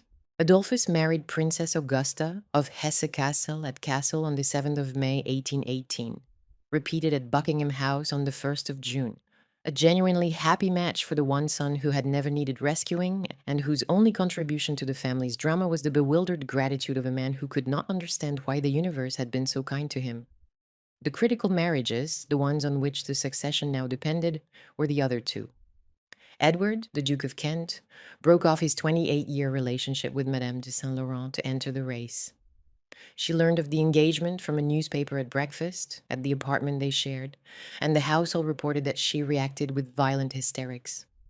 For 28 years, no children, no infidelities, no scandal, by every account one of the most faithful and loving partnerships any of the king's sons had maintained. And it was ended by a paragraph in a morning paper, because the dynasty needed a legitimate heir, and the woman Edward had loved since he was 23 could not provide one. He married Princess Victoire of Saxe-Coburg-Saalfeld, Leopold's sister, the widow of the Prince of Leiningen, a practical and intelligent woman who brought 2 children from her first marriage and a clear-eyed understanding of what was being asked of her. At Coburg on the 29th of May, 1818, repeated at Kew on the 11th of July. William, the Duke of Clarence, married Adelaide of Saxe-Meiningen at Kew on the same day and the 11th of July 1818 in the same room in a double ceremony. William was 52, Adelaide was 25. He wrote to his eldest Fitzclarence son, George, with a bluntness that was either honesty or cruelty or both. She is doomed, poor dear innocent young creature, to be my wife. Adelaide proved, against every expectation, to be one of the most admirable women ever to marry into this family. Patient, warm, saintly in her tolerance of William's 10 illegitimate children, whom she welcomed as her own. But her own fertility was catastrophic. Charlotte Augusta of Clarence was born on the 27th of March, 1819, and died within hours. A miscarriage followed at Calais in September 1819. Elizabeth Georgiana Adelaide was born on the 10th of December, 1820, and died on the 4th of March, 1821, aged 12 weeks. Stillborn twin boys arrived on the 8th of April, 1822.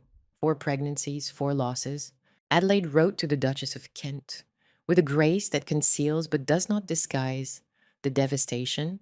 My children are dead, but your child lives, and she is mine too.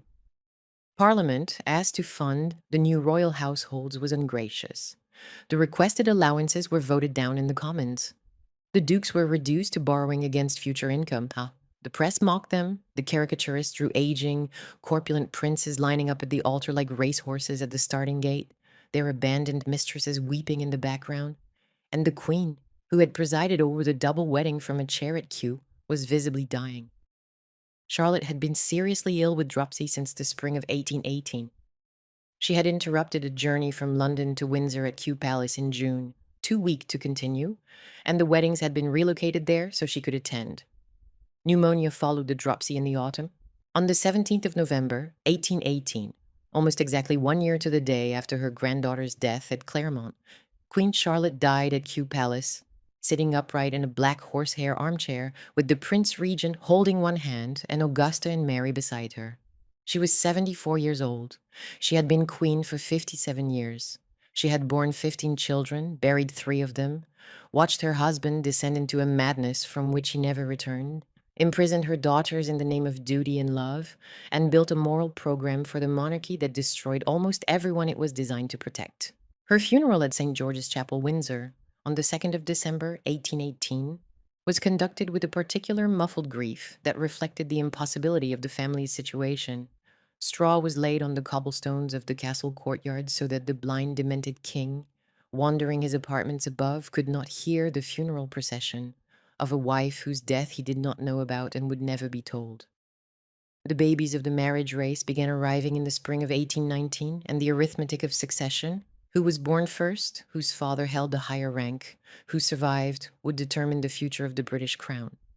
George of Cambridge was born on the 26th of March, 1819, healthy, the son of the youngest surviving duke.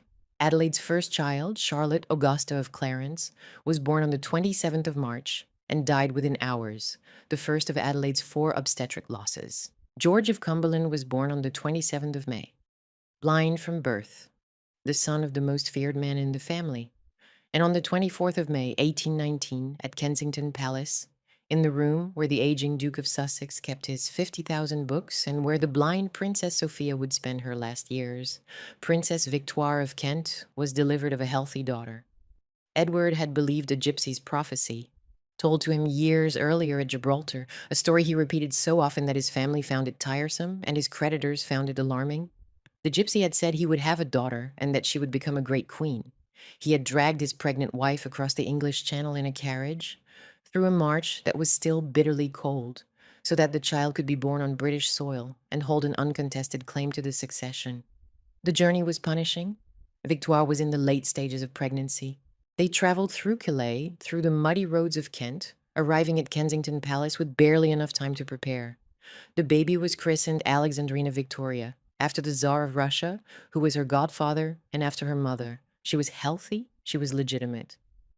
And by the accident of her father's seniority over the Dukes of Clarence and Cambridge in the order of royal birth, an accident of days, she stood ahead of every other infant in the line of succession to the British crown. A gap of 4 days between Victoria's birth and the birth of George of Cambridge decided which child would be queen. Edward did not live to see what his daughter would become. He was 52 years old, deeply in debt, and desperate to economize. In the autumn of 1819, he moved his young family to Woolbrook Cottage in Sidmouth, Devon, a modest seaside house chosen for its low rent and its mild climate. On a January walk along the cliffs, he got his boots wet and caught cold. His physicians treated the cold in the manner of the age. They bled him. They bled him repeatedly. The cold became pneumonia. The pneumonia worsened. On the 23rd of January, 1820, Edward, Duke of Kent and Strathearn, died at Woolbrook Cottage, aged 52, leaving behind a widow, an 8-month-old daughter, and debts that Queen Victoria would eventually pay off from the civil list after her accession. 6 days later, on the 29th of January, 1820, at 22 minutes past 8 in the evening, George III died of pneumonia at Windsor Castle. Frederick was at his bedside. The old king was 81 years old. His reign had lasted 59 years and 96 days, the longest of any male British monarch. He had been blind for a decade, deaf for nearly as long, confined to his rooms at Windsor since 1811, cared for by attendants, and visited intermittently by the daughters who had spent their adult lives in his service. He had outlived his wife by 14 months. He had outlived Amelia by 9 years. He had outlived Octavius by 37. In his final years, he had conversed with all of them, the dead children, the absent wife, the ministers of a reign he could no longer remember, in a solitude so complete that even the physicians who attended him could not be certain whether he understood that anyone living was in the room. The blind king and his debtor son died within 6 days of each other, and in the space of a single January week, the crown passed to the Prince Regent, who became George IV, and the future of the dynasty passed to an infant girl at Kensington Palace, fatherless, with a German mother, living in 5 rooms, surrounded by the ghosts of the family that had produced her and the ruins of the program that had destroyed them. The family that had set out to be the most virtuous in Britain had consumed 3 generations at 60 years. And the 4th generation, one baby, fatherless, living in 5 rooms at Kensington Palace, while her blind Aunt Sophia wandered the corridors nearby, would spend the rest of the 19th century trying to build something different from the wreckage. George IV's reign began as it would continue, in spectacle, in controversy, and in the particular loneliness of a man who had spent his entire life performing and had never learned how to stop.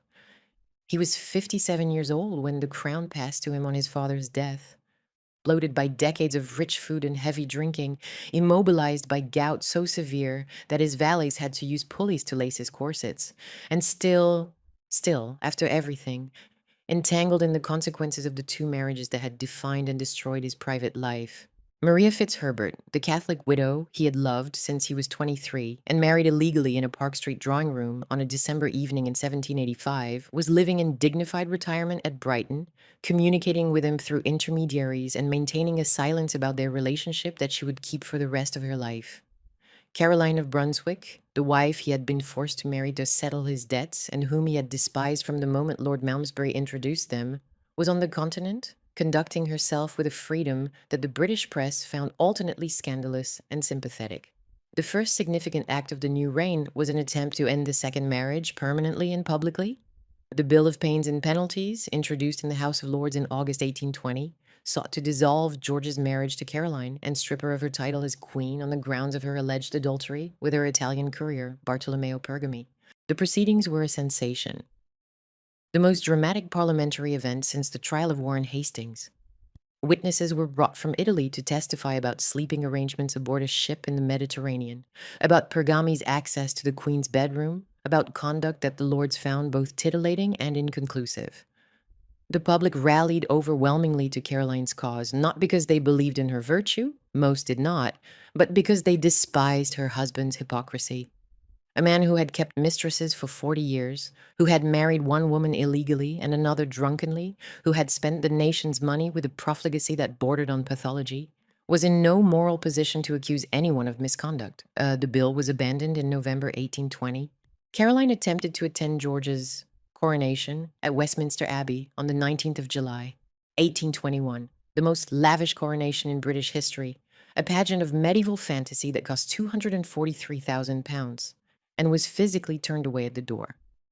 She died 3 weeks later, on the 7th of August, 1821, aged 53. The official cause was intestinal obstruction. The public suspected poison.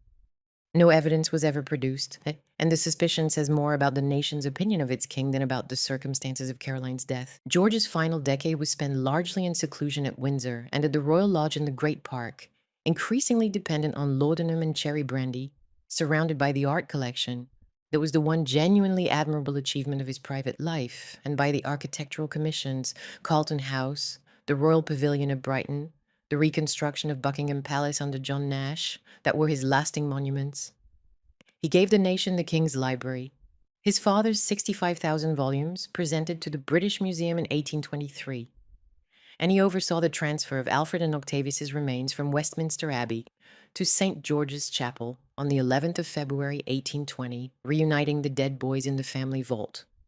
Whatever else he was, George IV understood that grief was a form of inheritance, and that the children his father had mourned for decades deserved to rest together. He died at Windsor on the 26th of June, 1830, aged 67, of cirrhosis, dropsy, and cardiovascular failure.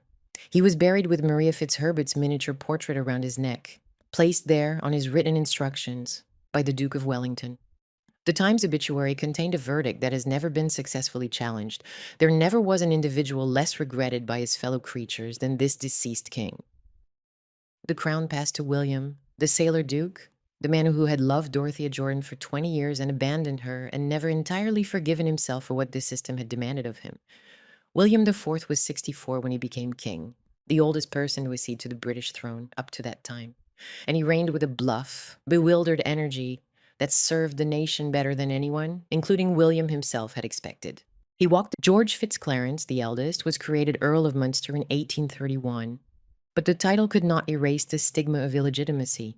He never escaped its shadow. He took his own life on the 20th of March, 1842, at his house in Belgrave Square. Another death that the family absorbed without public comment and without addressing the conditions that produced it. Adelaide, the wife William had married in the desperate scramble of 1818, the woman he had told his son was doomed, a poor dear innocent young creature, to be my wife, proved to be one of the most quietly admirable women ever to marry into this family. She endured 4 obstetric catastrophes with a grace that concealed the depth of the devastation. Charlotte Augusta, born and dead on the same March day in 1819. A miscarriage at Calais in September. Elizabeth Georgiana Adelaide, born in December 1820, dead 12 weeks later, stillborn twin boys in April 1822.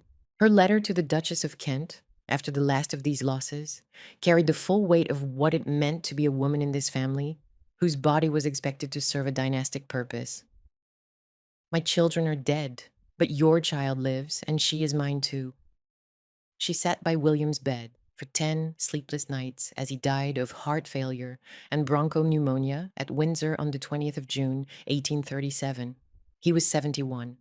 His last coherent wish was to live long enough to see the anniversary of Waterloo.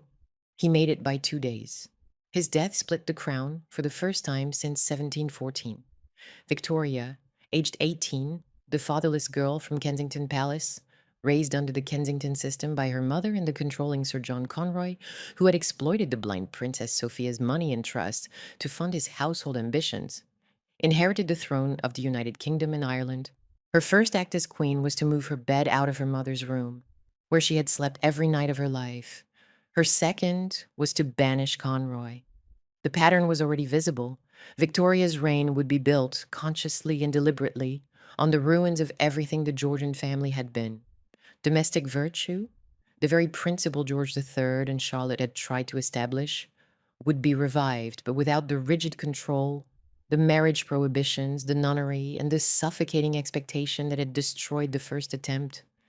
Hanover, under Salic law, which barred female succession, passed to Ernest Augustus, the Duke of Cumberland, the sinister brother, the scarred soldier, the man whose valet had died with his throat cut, whose sisters had been warned not to be left alone with him, whose politics were reactionary and whose reputation was the darkest in the family. Ernest ruled Hanover as a king for 14 years. He suspended the liberal constitution of 1833, dismissed the Göttingen Seven, a group of professors that included the brothers Grimm, Jacob, and Wilhelm, and then, under the revolutionary pressure of 1848, granted a new constitution that conceded most of what he had taken away. He died at Herrenhausen on the 18th of November, 1851, age 80, the longest lived of the sons. His equestrian statue still stands before the central railway station in Hanover. The sinister duke commemorated in bronze in a city that has mostly forgotten what made him sinister. The remaining children of George III died in a sequence that stretched across 3 decades, each death a diminishment, each funeral a smaller circle of mourners, each loss a reminder that the family which had seemed so vast and so permanent in the Zoffany paintings was finite after all. Frederick, she had been the first to escape the nunnery, the first to marry, the first to build a life outside her mother's drawing room. And she had paid for that escape with permanent exile. She never lived in England again after 1797. She was, by Flora Fraser's assessment, probably the happiest of the 6 sisters. The happiness cost her everything she had left behind. Elizabeth, the Landgravine of Hesse-Homburg, the artist, the woman who had waited until she was nearly 48 to marry her beloved Bluff, and had spent the years of waiting producing engravings and designing interiors and keeping pet pigs and drinking sugared water to maintain her temperament. Elizabeth died at Frankfurt on the 10th of January 1840, aged 69. She had been widowed since 1829. She had been Landgravine of a tiny German state whose finances she had stabilized with English common sense and whose palace she had modernized with English plumbing. She had been, in her own small way, content, the contentment of a woman who received her freedom too late for children, but not too late for dignity. Augusta died at Clarence House on the 22nd of September, 1840, aged 71. She had never married. Sir Brent Spencer, the equerry she had loved, had died in 1828. No evidence of a secret marriage was ever found. She had attended Victoria's coronation in June 1838 and Victoria's wedding to Prince Albert in February 1840. She had watched her niece walk into the ceremony that she herself had been denied, watched the young queen choose the man she loved, and marry him in daylight with the nation's blessing. And if the sight produced in Augusta any particular feeling, she did not record it. She died 7 months after the wedding, having spent 71 years inside the family that had given her everything except the one thing she wanted. Augustus, the Duke of Sussex, the liberal, the bibliophile, the defender of Catholics and Jews and dissenters, and the principle that royalty carried obligations rather than privileges. Augustus died of erysipelas at Kensington Palace on the 21st of April, 1843, aged 70. He had been the brother who walked Victoria down the aisle.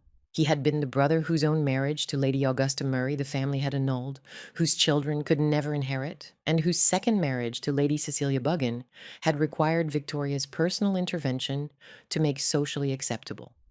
By his own explicit request, he refused a state funeral and was buried at Kensal Green Cemetery on the 4th of May, 1843, the first member of the royal family to be interred in a public graveyard, a final, quiet gesture of the principle that had defined his life, that birth did not exempt a person from the conditions of ordinary humanity. Sophia's end was the most desolate of all. She had gone blind in both eyes. She had moved to Kensington Palace, where she lived in proximity to the young Victoria, but without the warmth of a genuine relationship. Sir John Conroy, the ambitious comptroller of the Duchess of Kent's household, had exploited the aging princess's vulnerability, extracting money from her, using her as an informant on the Kensington household, and alienating her from the niece who might otherwise have been a comfort in her final years. Her secret son, Tommy Garth, had attempted to blackmail the family in 1828 with a box of General Garth's letters demanding £3,000 for their return. The family seized the letters. They never paid. Tommy Garth died in the King's Bench debtors' prison, the son of a princess and an equerry, carrying a secret that had defined his life and destroyed it. Sophia died at Vicarage Place, Kensington, on the 27th of May, 1848, aged 70, blind, impoverished in spirit, if not quite in fact, and buried at Kensal Green near Augustus, the two rebels of the family, side by side in a public cemetery they had both chosen over the royal vault. Adolphus, Dolly, the contented Duke, died at Cambridge House, Piccadilly, on the 8th of July, 1850, aged 76. He had served as Viceroy of Hanover for 21 years. He had married happily. He had produced 3 children, and through them a legacy that would outlast every scandal, every heartbreak, and every catastrophe his siblings had endured. His daughter, Princess Mary Adelaide, married the Duke of Teck. Their daughter, Mary of Teck, married King George V in 1893. Through that single line of descent, Adolphus, the quiet one, the scandal-free one, the son who had ridden home from his happy marriage with the bewildered gratitude of a man who could not understand why the universe had treated him so differently from his brothers, became the great-great-grandfather of Queen Elizabeth II and the direct ancestral bridge between George III's experiment and the modern Windsor dynasty. The last to die was Mary, Duchess of Gloucester, the beauty of the six, the nurse, the woman who had loved a dead suitor and tended a dying sister and married an unhappy cousin and outlived every one of her 14 brothers and sisters. She was the last surviving child of George III and Charlotte of Mecklenburg-Strelitz. She had been born on the 25th of April, 1776, during the American Revolution, in the reign of her father, and she died on the 30th of April, 1857, in the 20th year of the reign of her niece, Queen Victoria. She was 81 years old. She had married at 40. Her husband, the second Duke of Gloucester, was pompous, demanding, and not the man she had loved. That man, Prince Frederick of Orange-Nassau, had died on campaign in 1799, and Mary had mourned him for 17 years before accepting a match that gave her freedom at the cost of happiness. She had lived at Bagshot Park and Gloucester House, widowed since 1834, a quiet, sharp-tongued survivor. In 1856, the year before her death, she sat for a daguerreotype with Victoria, Albert, and their eldest children, the last living thread connecting the Georgian experiment to the Victorian reality that had grown from its ruins. The image shows an old woman in black silk, her face composed, her eyes steady, seated among the young family that the nunnery had never permitted her to have. She had seen everything: the births, the deaths, the madness, the smallpox, the nunnery, the scandal, the grief. Nicholas Hittner's 1994 film adaptation, The Madness of King George. The title altered for American audiences, reportedly because distributors feared they would assume they had missed the first 2 installments, brought the story to a global audience, with Helen Mirren as a Charlotte whose composure concealed the depth of what she was losing, Rupert Everett as a predatory Prince of Wales, and Ian Holm as a Willis whose methods were played for horror and dark comedy in equal measure. The film centered the 1788 Regency crisis, endorsed the porphyria diagnosis that was then dominant in the medical literature, won the Academy Award for Best Art Direction, and gave the world a powerful, sympathetic portrait of George III, without telling the audience anything about the children whose lives were reshaped by what happened to him. Flora Fraser's Princesses, published in 2004, was the first work to treat the 6 daughters as subjects in their own right, not footnotes to their brother's scandals or their father's illness, but women whose confinement, whose thwarted loves, whose silence, and whose small, quiet acts of defiance constituted a story as devastating as anything in the male line.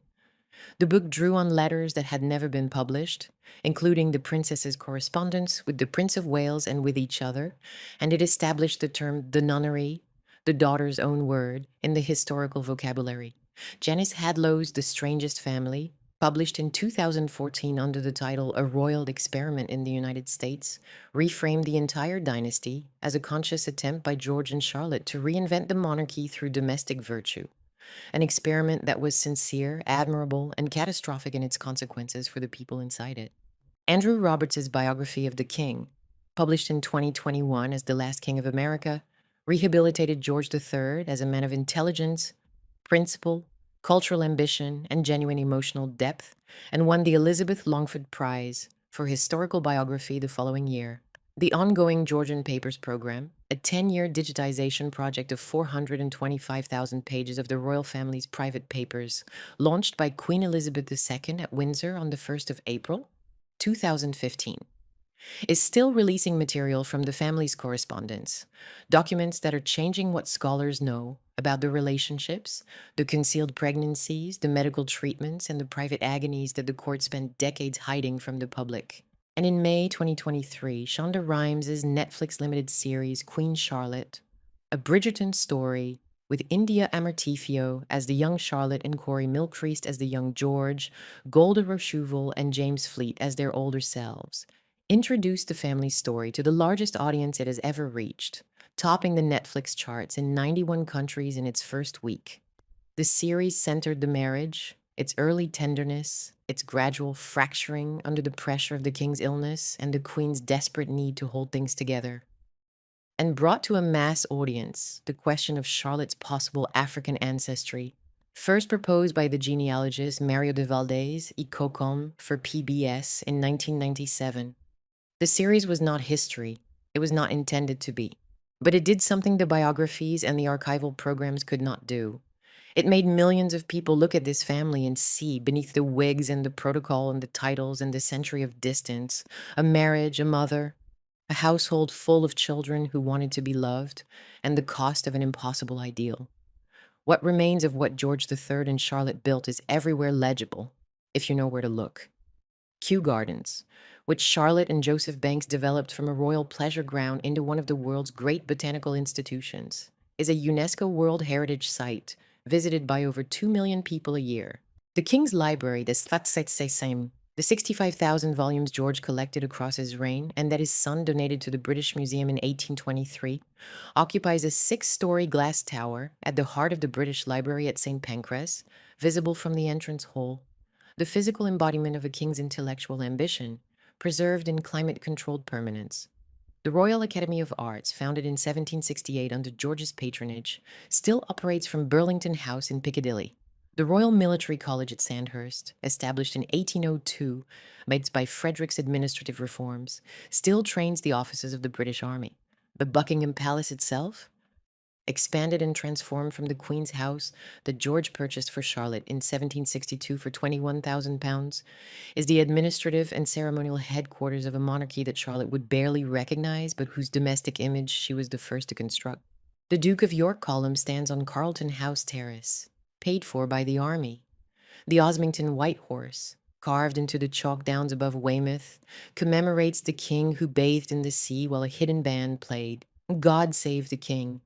And Kensington Palace, where Augustus kept his 50,000 books, where Sophia went blind and was exploited by Conroy, where Victoria was born on the 24th of May, 1819, where the old age and the new reign coexisted in the same corridors and the same rooms, remains a working royal residence, inhabited by descendants of the family whose story began with a 17-year-old girl stepping off a storm-battered yacht at Harwich and ended, 96 years later, with the death of her last surviving daughter in a house on Piccadilly. The Cambridge line runs directly to the present. Adolphus's granddaughter, Mary of Teck, married King George V. Through that marriage, the quiet duke who wrote home about being the happiest man on the face of the globe is the direct ancestor of every British monarch since 1910. The Kent line, Edward's line, the line that began with a gypsy's prophecy and a carriage ride across the Channel, produced Victoria, and through Victoria the vast network of European royalty that defined the 19th century and shattered in the 20th. Both lines flow through a family that tried to reinvent the monarchy through virtue and discovered, over 96 years and 15 children, that virtue imposed by control is indistinguishable from cruelty, and that the cost of a famous name is borne not by the people who built it, but by the people who inherit it. There is no neat moral to this story, and it would dishonor the people inside it to pretend otherwise. George III was not a villain. Charlotte was not a monster. The sons were not simply dissolute, and the daughters were not simply victims. They were a family, large, complicated, shaped by forces they created and forces they could not control, trying to live private lives inside a public institution that permitted no privacy and punished every honest feeling. The Royal Marriages Act, the Act of Settlement, the Civil List, the Nunnery, the doctrine of domestic monarchy. These were the rules they made and the rules that made them, and the distance between their intention and their effect is the distance between a 17-year-old girl playing God Save the King on a harpsichord and an 81-year-old woman sitting for a daguerreotype with the niece who inherited everything the family built and everything it broke. What Queen Charlotte's 15 children inherited was not money, not title, not even madness. It was the weight of a name that demanded everything and forgave nothing, and the silence that settled over each of them when the weight became too much to bear.